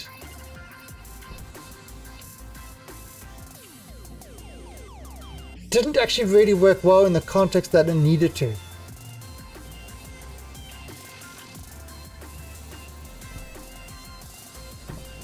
You know, now with the KSP2, it's been written by an actual game design company, what was until, can't believe what Take-Two did to those guys.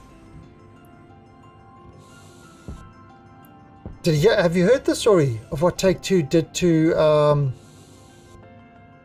what was the company called? They dead now.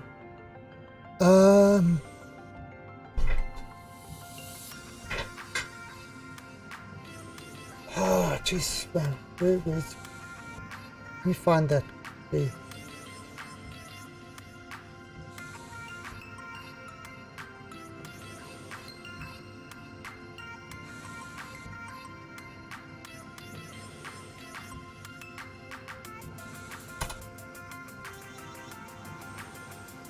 Star Theory. Alright, so yeah, so years it was a month ago.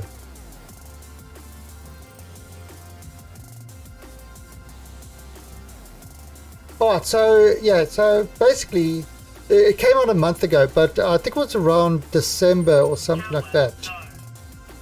And Take-Two had a contract with a small company called Star Theory to build Kerbal Space Program 2. And you know, apparently it was a really good relationship, and kind of things were going well. There was no problem, you know. Star Theory, they wanted more time to add more features and Take-Two, some more money, do all this and all that sort of stuff. Then they came to renewing the contract so they could actually finish what they started. Do you turn this off? Oh, the console is off. The door still works. Oh, okay, yeah. I tend to. That's why I was wondering why the console was always off. It just saves 50 watts of power. Oh, okay. So yeah, what they did is they sent an email to all the employees, not to the owners, all the employees of Star Theory, saying, we are not renewing the contract, but if you want to continue to work on Kerbal Space Program 2, you can join our new company set up to do Kerbal Space Program 2.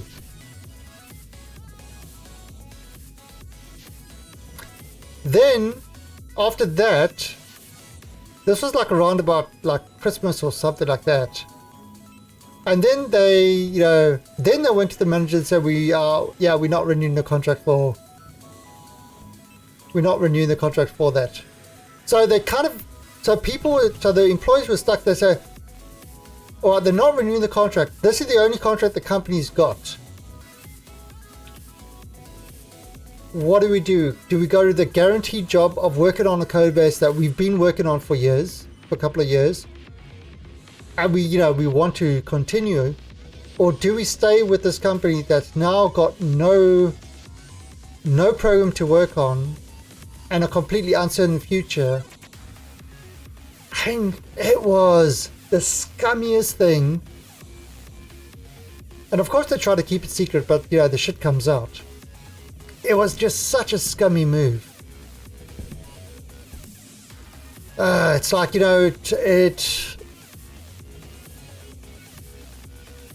I mean, just do a search. Yeah, just do a search. Take-Two and Star Theory. And I mean, there's a ton of YouTube videos on it as well. What these guys do. It was just wow. Not a good thing at all.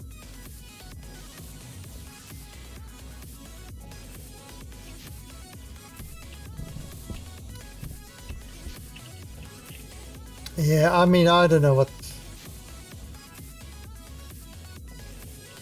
Oh, yeah. Okay. So, Activision are complete scumbuckets. Take-Two are complete scumbuckets. Bethesda are complete scumbuckets. EA are complete scumbuckets. Huh.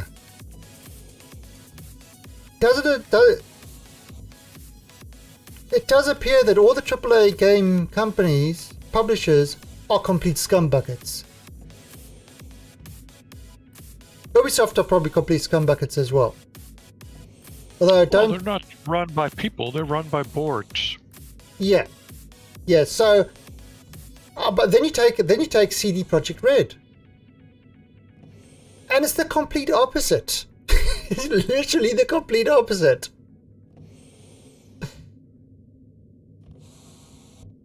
Yeah, I mean, you know, any bit. All right, so you know the whole story with EA and Anthem, by BioWaste. So they've said, okay, you know, they finally admitted Anthem is a failure. They're rewriting it from the ground up. Who over here believes that the people who bought Anthem will get Anthem 2.0, you know, as, you know, will receive a copy of Anthem 2.0. They are going to make you pay for it just as you would for a AAA game. And what's more is they're probably going to follow Take-Two and add $10 to the AAA game price because, you know, it's got more content. Oh, yeah. Oh, 15%. No. Maybe 10%. I don't think they would go as far as 15%. I mean, that could lose them a lot of money.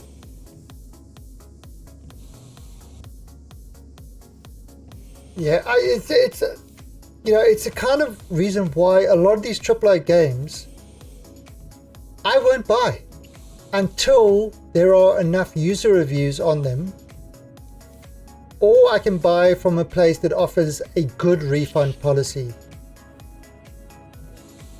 I'm sorry to say, Steam does not offer a good refund policy. 2 hours is barely takes you through the introduction of a lot of the games. I've spent 2 hours trying to tweak the settings, getting a game working properly, and then you pass the refund. And then you get things like I actually did get a refund for Doom Eternal. So Doom Eternal had been out for like two or 3 months, and I said, okay, it's got good reviews. You know, I really enjoyed Doom 2016. It was really good. This has got good reviews. There's been no sign of microtransactions, which they usually wait about a month before they add that in. Let me get it. And I got it and I started streaming it and I was having a good time, about 13 hours. Then there was a patch. Ooh, a patch. Good, Dave. This should be great. You know, it adds more stuff. They added Denuva anti-cheat.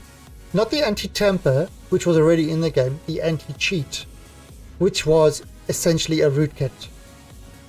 So immediately I applied for a refund saying, you know, I would never have bought this game if it had this rootkit in it. I just wouldn't. And the fact that they waited 3 months to add it in after all the reviews and shit like that were out, and most of the people that wanted it, that bought it, was, and yeah, well, beyond scummy. Anyway, so they so Steam refused my refund. They know you played 2 hours of it. So I went through a whole lot of different channels. Eventually I got through Steam and they refunded me, you know, the full price of the game. But my bad review doesn't have received a refund next to it. So I think Steam refunded me out of their own pocket rather than from sort of Bethesda. So it's like, what did they do with that refund? But I got it. I got the refund. So basically, the only time I ever buy a Bethesda, anything from Bethesda publisher, is if it's highly discounted and has been out for quite a while, that they, you know, that there's no chance of them adding that sort of shit in. But any newer game that's like that's up to 6 months, I won't touch it. It's just not safe. It's not safe. I mean, it's bizarre. It's absolutely bizarre to me. It blows my mind that now if you want to get a game that is free of security risks, free of crap that will slow your machine down, and all that sort of stuff, you actually have to go for the pirated version. It blows my mind that the pirated versions are safer than the versions from the publisher. How? In what world does that make sense? That's Oh, no. why GOG is getting bigger. Yeah, GOG offers a month refund policy. Also, no DRMs. Yeah, DRM free. I'm a big fan of GOG, really am, and their launcher is awesome. Imprison? No, I disagree with that. I disagree that Fallout 76 is their biggest failure. They have had countless failures, one after the other. The big difference between Fallout 76 and all the others is Fallout 76 is an online game, meaning that the users couldn't fix their shit for them. Skyrim was terrible. All the other games released in their worst state ever. It is only through the use of modders actually fixing their bugs and problems that the games were actually any good.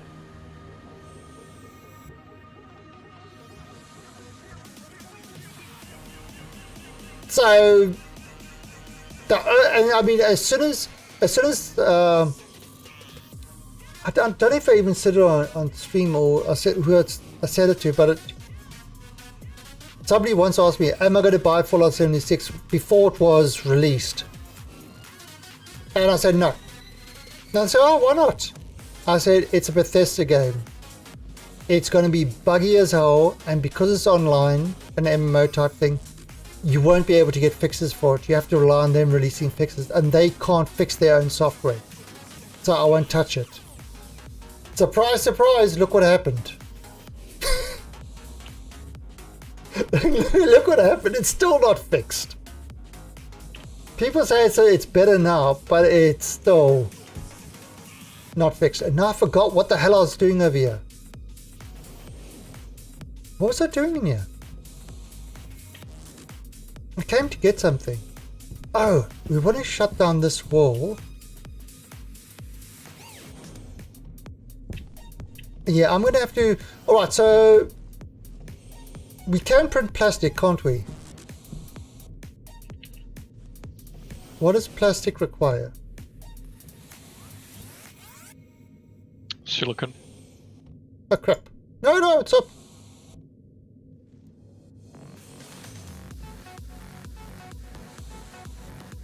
Oh, they're just silicon. Yeah. Okay, so I can use steel walls then.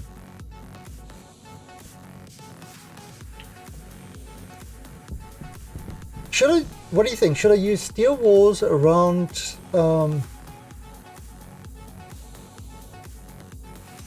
Should I enclose the thing in steel walls, or should I use steel blocks?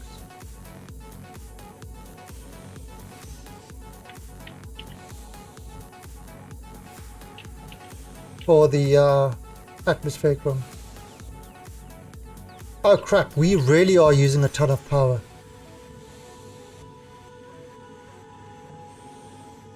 Yeah, we're down to 2 bars in the battery. What is using so much power?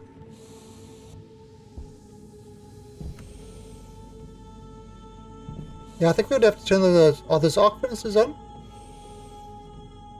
Is reactors a thing in this game? No, just turn them off. Let me see. There are pumps on.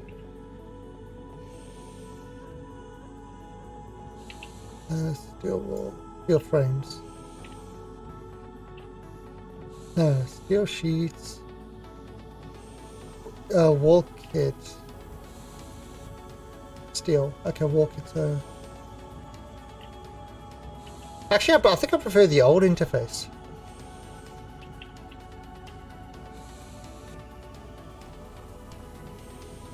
It turns on quicker. Yeah. But this one prints faster. Oh, does it? Okay. Alright. Yeah, so reactors, no, but heat is an issue. So things like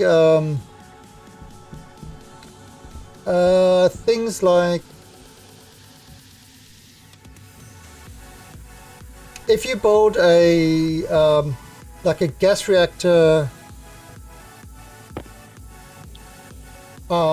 and like, okay, so one of the things which we're going to use where is that thing there, this gas fuel generator. Now that produces a shit ton of heat, so you have to build a whole lot of cooling, etc., for it to keep it cool, but it can't be too cool because then it won't run. It has to be within a certain temperature zone in order for it to actually work. So you've got to do heating and cooling and keep it within a very specific range for it to run. So kind of like a reactor. They haven't got reactors, but it's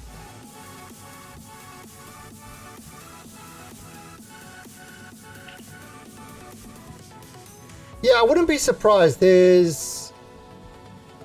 are, I think, in the beta branch. Is it in this branch yet? That they've got things like research, where you actually have to research the stuff. It's not enabled by default. Yeah. So you can enable it in custom games at the moment.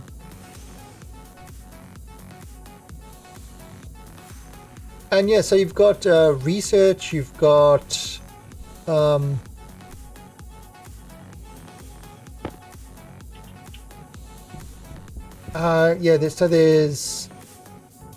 there's rocket ships. Rocket ships, are they still in only beta? They're unstable, but you can't craft them at the moment. Yeah.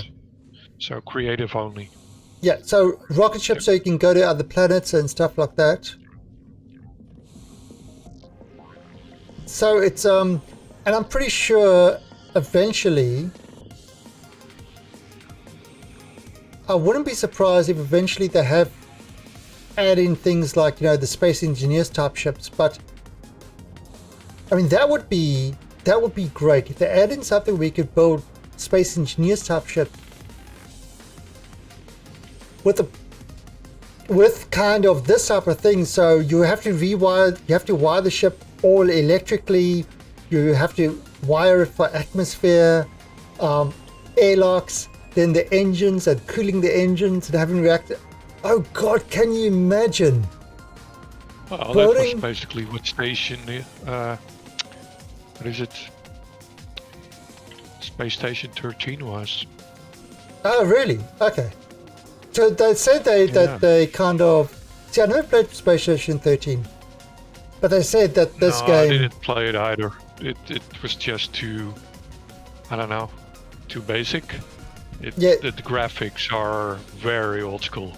Okay, yeah. So that's... I don't like the old school stuff. Old school graphics. So that's basically what this game...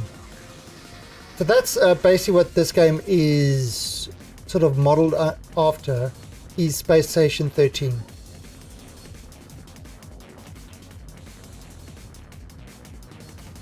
And it's the same control scheme as that.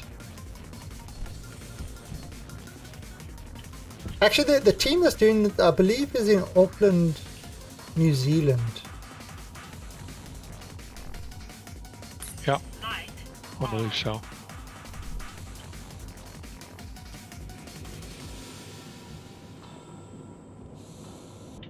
But yeah, I mean, I like it, and you know, people say, oh, but the graphics are, you know, it's got the cutesy graphics, kind of like Astroneer, but Astroneer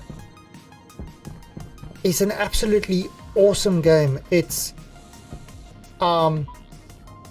KSP's got kudos graphics, but it's an absolutely awesome game. The graphics belie how good the game actually is. How, you know, technical it is, and that's kind of the same thing with this. It looks like a, you know, it's... Don't judge based on graphics. You'll go to the movie Ted or something thinking it's a fun kids movie. No, but I mean, I like, okay, so I hate pixel graphics, so I'll never play Minecraft, right? But I don't, you know, as long as the graphics has a good look to it, and this is kind of, I would call, more stylistic, you know, type graphics. Yeah, cartoony, stylistic. You know, it's functional. Yeah, but it's kind of I do like this style of graphics. It's very clean. It doesn't have to be realistic. This is probably also quite light on well, that's graphics. That's also the key. Is I'd rather have it like this and be lighter on the system, so they can actually model more actual, you know, physics stuff.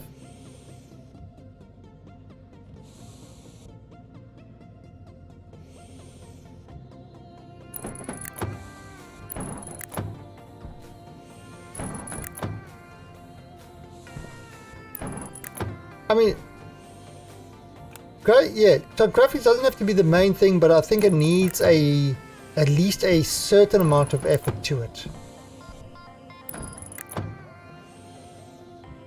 You know, so yeah, maybe I am a bit of a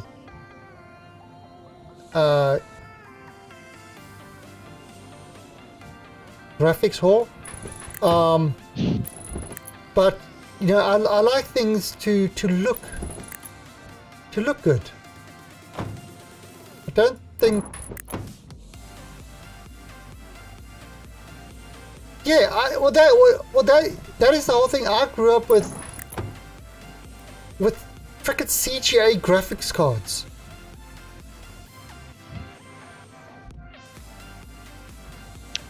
Side scrollers. Yeah. CGA had 4 colors.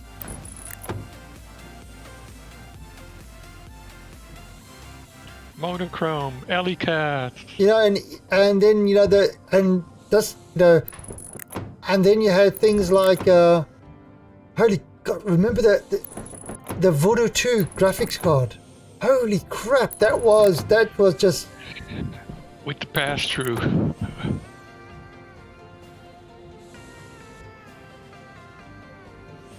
Oh yeah, I mean, so 3D yeah, FX. so why, so I grew up with that stuff. Nostalgia doesn't make me want to play that stuff again.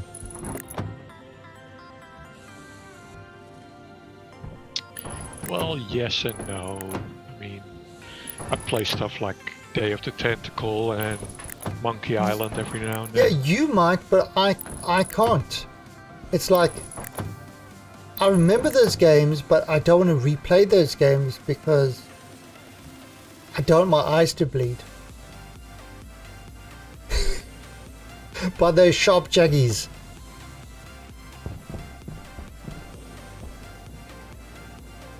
Okay, I'm just looking can we adjust the pipes? Oh, well, actually, no, it actually can be alright because those pipes,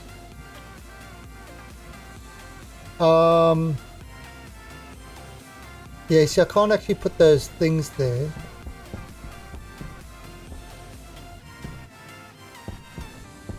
Because, the pipes are in the way. But that back pressure stuff would come... Oh, it needs to probably move up. Yeah, but anyway, the pipe would actually exhaust back into the system. That's true. But yeah, we might need to do some changes to that. Ah! I've fallen in the pit of despair. I can't believe how clean this is now. That pit of despair used to just have tons of bodies.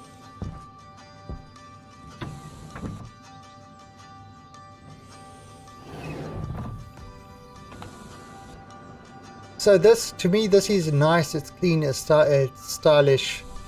It's this is pleasant to play. I don't need Star Citizen graphics on everything. In fact, the problem with those type of graphics is they get dated very quickly. This type of stuff with this stylish style doesn't actually date that easily. So you could tend to play these games a lot longer.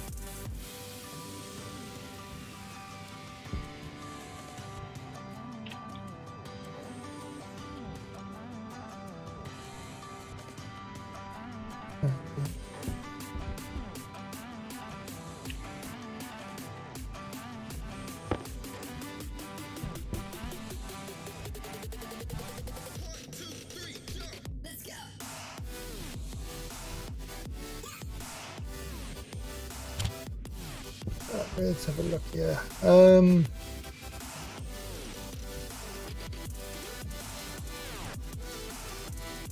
Oh, you can actually see all the contents it's got in here now. Oh, so we probably need more silicone in this one. If we're gonna do some plastic.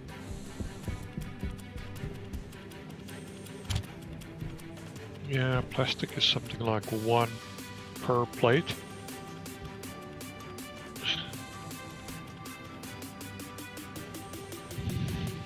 But first let me get the walls up.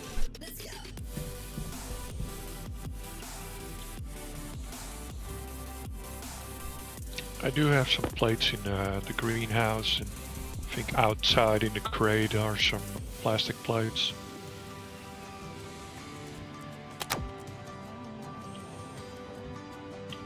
Yeah, every time I go out, I replace my battery. I just got into the habit of doing that now. That's why it's kind of good in the airlock.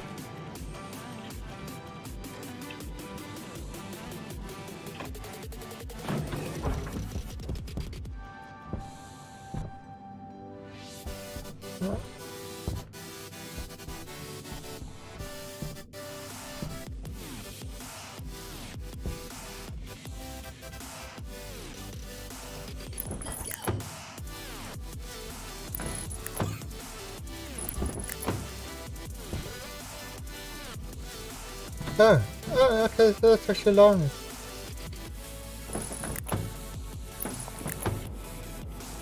Oh, okay, I need one more.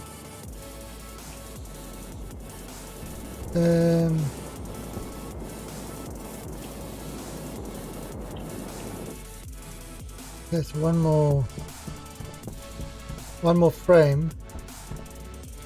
I purposely left this one open at the moment.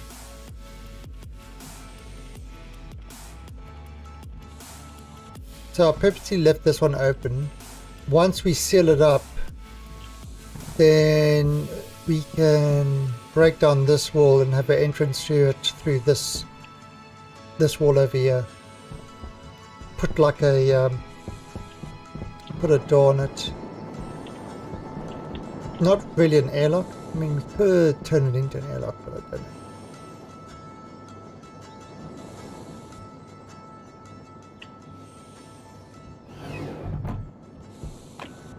Yeah, I mean I gotta not the Lucasfilm. Was it Lucasfilm games? No, Sierra games. Sierra, that's it.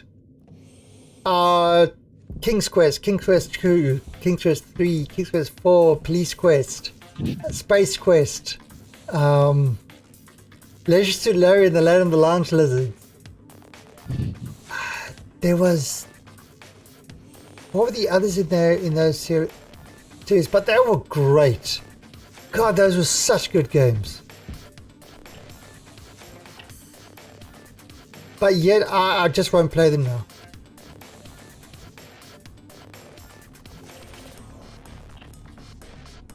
You know, I don't want to spoil the memories I had of those games. As weird as that sounds, I think fondly of them, and you don't kind of...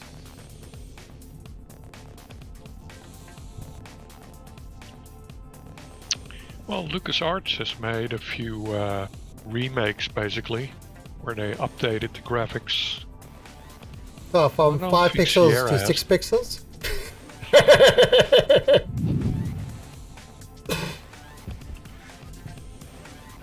Oh, actually, I should probably start turning on the plastic. Oh, the original XCOM games. I had the original XCOM games. I didn't really play a lot of them. I played the new XCOM games. Absolutely love the new XCOM games.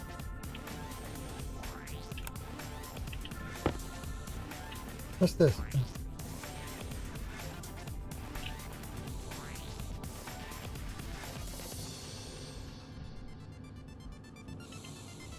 Yeah, and that's... Oh, and what's that one? The guy who did the original XCOM games, you know, did that whole Kickstarter. Yeah, he did that whole Kickstarter thing, and then he...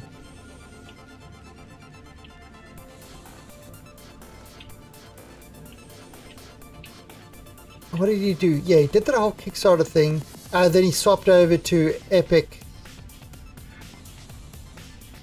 Yeah, and all that sort of stuff. What's it called?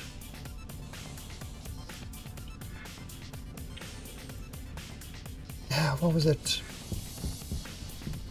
Oh, I've forgotten the name of the game. But apparently it's not doing so well. Lots of problems. Doesn't come close to the current crop of XCOM games. I mean, XCOM and the XCOM 2, those are just so freaking good. But I'll tell you one game, you know, speaking of turn-based strategy games and stuff like that, one game I am absolutely looking forward to. I mean, it would probably be one of my most anticipated games. Baldur's Gate 3.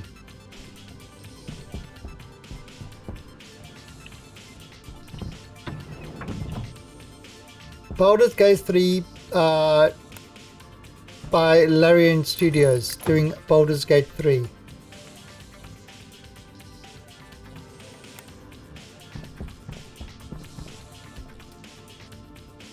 they're the guys who did Divinity 2. And that is such an... Larian Studios are... I mean, Divinity 2, it's just such a brilliant game.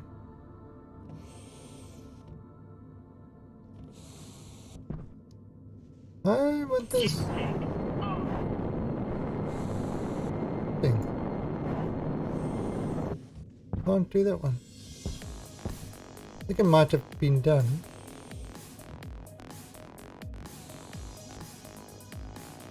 Huh, I don't know that one either. Is the server lagging? Maybe. What? Oh, there you go. Not only is the server lagging, it completely crashed. Let me have a look. Oh god, look at the time, it's 11 o'clock anyway. I actually got so lost in chatting.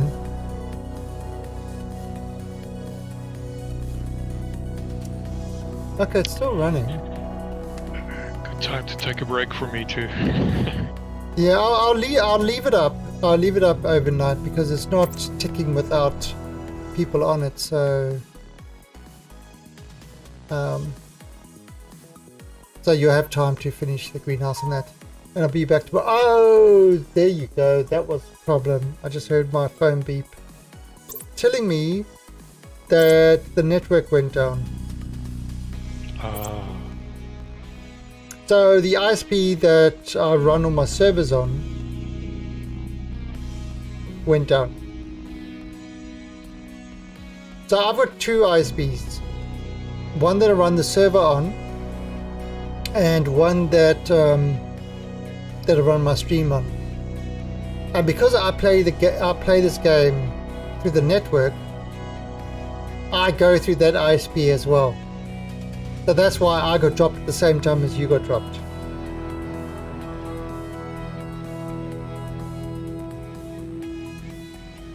Okay, well, that's probably a good time to end the stream anyway. It is 11 o'clock.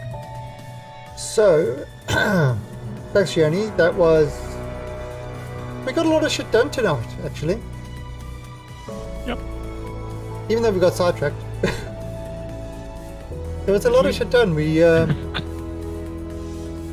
yeah, we've got the whole room with the gas things. We just need to start tuning it and powering it up and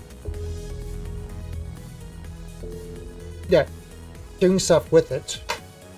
But once we can start piping all the stuff to it, then that gas can quite easily go to recycle the greenhouse and make sure that it's always got CO2 in it and stuff like that. We can move on to doing the generator room.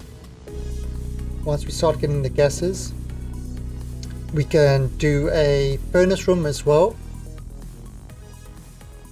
so that we can pipe in what we, fuel directly to the furnace and stuff like that, maybe with the IC chip controller.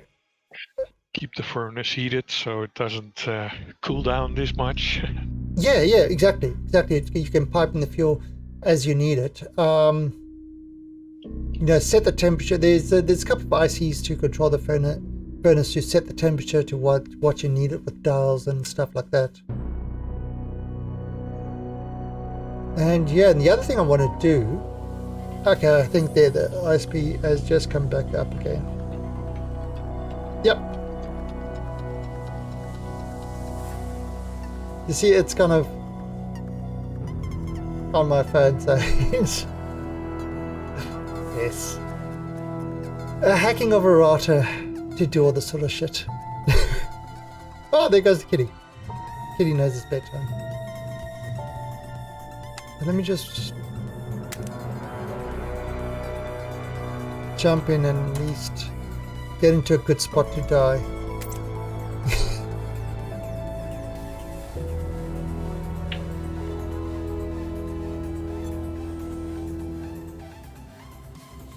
Alright, so yeah, it is working. Now why can't... Yeah, I don't know why that's not sealed. Anyway.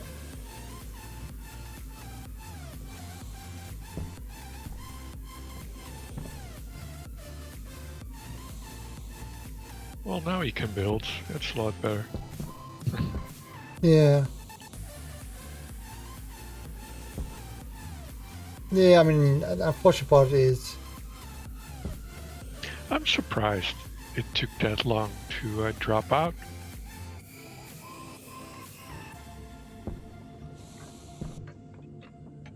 Construct... Not enough... Oh, I need a lot more plastic. Yeah, 2 Oh, sheets you just per died. wall. Yep, the minute is up. Yeah, if you clear all set to a minute or something. Yeah, I can increase that. I can increase that in thing. To like 5 hours or something. I'll have to look at that. I'll have to see what setting that is. To try to keep players alive.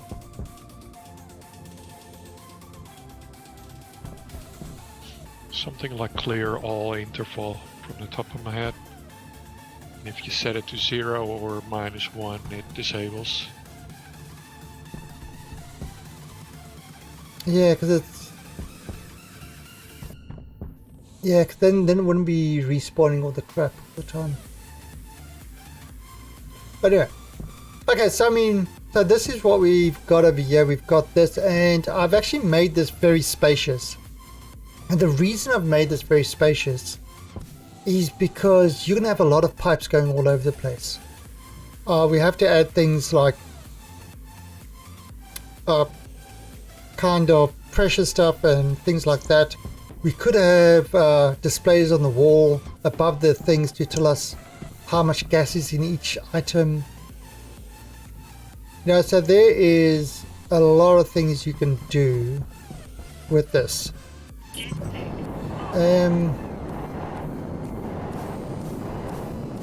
Oh, you extended the greenhouse, did you? No, you didn't. Yeah, I found it a bit cramped. So added another layer. Oh, okay, yeah. Okay, well, I mean, Pressure critical. the first time we did it was Critical. just to have something small that was easy to heat. Oh, you died in the airlock. Yeah. Look, that's a robot skull. That's not what the description says. There, look. Oni. Why? Why did you have to leave me, Oni? Why? I don't want you... I'm going to put you back into the... I'm going to send you... Ah. That's not working now. Okay, I am going to put you into...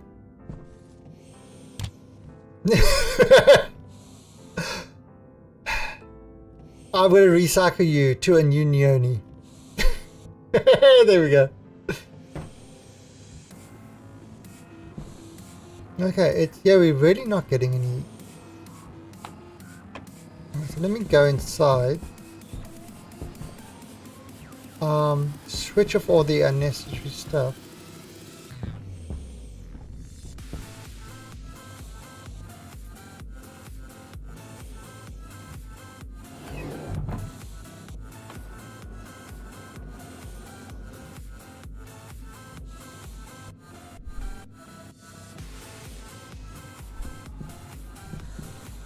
Okay. So, let me put the plastic sheets there.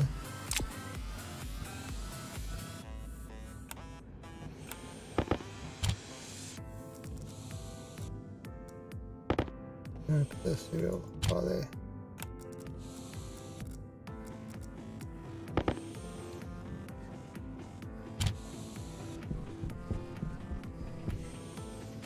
Oh. Light on. Oh god, the batteries are completely dead. Impressive. Those 2 batteries are completely dead. What is using up all our power that quickly? How much are these lights? 50 watts.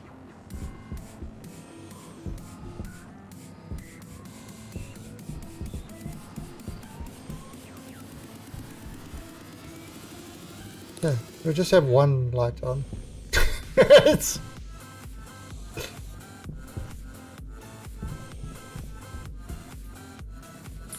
Light on. Okay, it's getting some power back now. Well, you could throw the breakers and the APCs and just not deliver power to some systems. Well, we want that. Yeah, so I mean, I could. Yeah. Okay, so I've turned off this whole manufacturing section. So the whole manufacturing section is now depowered. We definitely need power. We need power to keep on in the airlock. Does your greenhouse need power? Well, Not your really. greenhouse has got no power, so... It had no power anyway.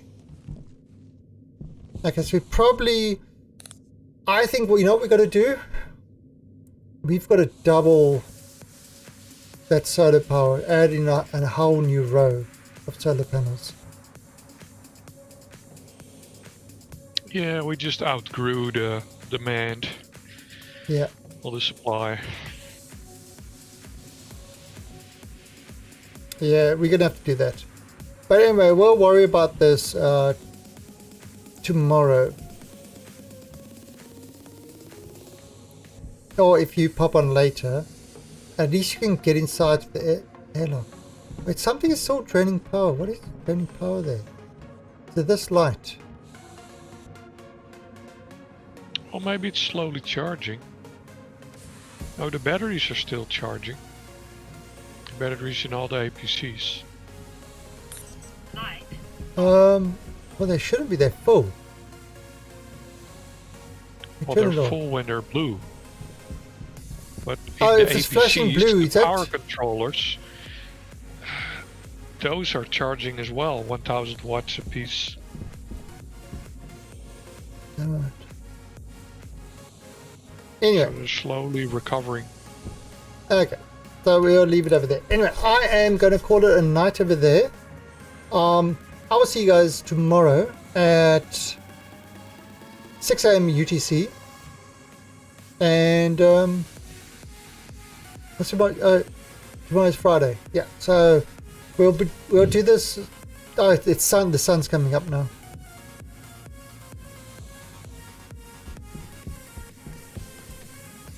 Okay, so we should start getting power into this. There they go.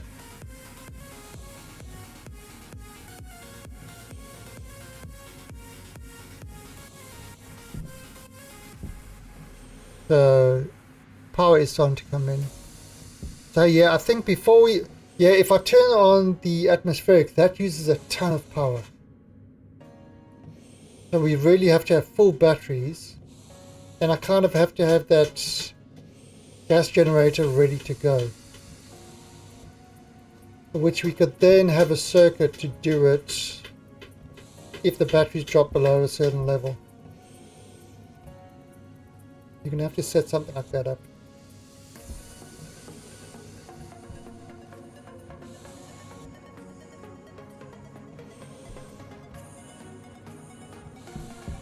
Okay, anyway, that's where we are going to leave it tonight. I'll be back, yeah, tomorrow 6 a.m. UTC. So, thanks for joining. Tomorrow 6 a.m. UTC and 12 p.m. UTC, we will continue with our stationeers. But till then, have yourself a great time. Don't be good. Catch you later. Bye.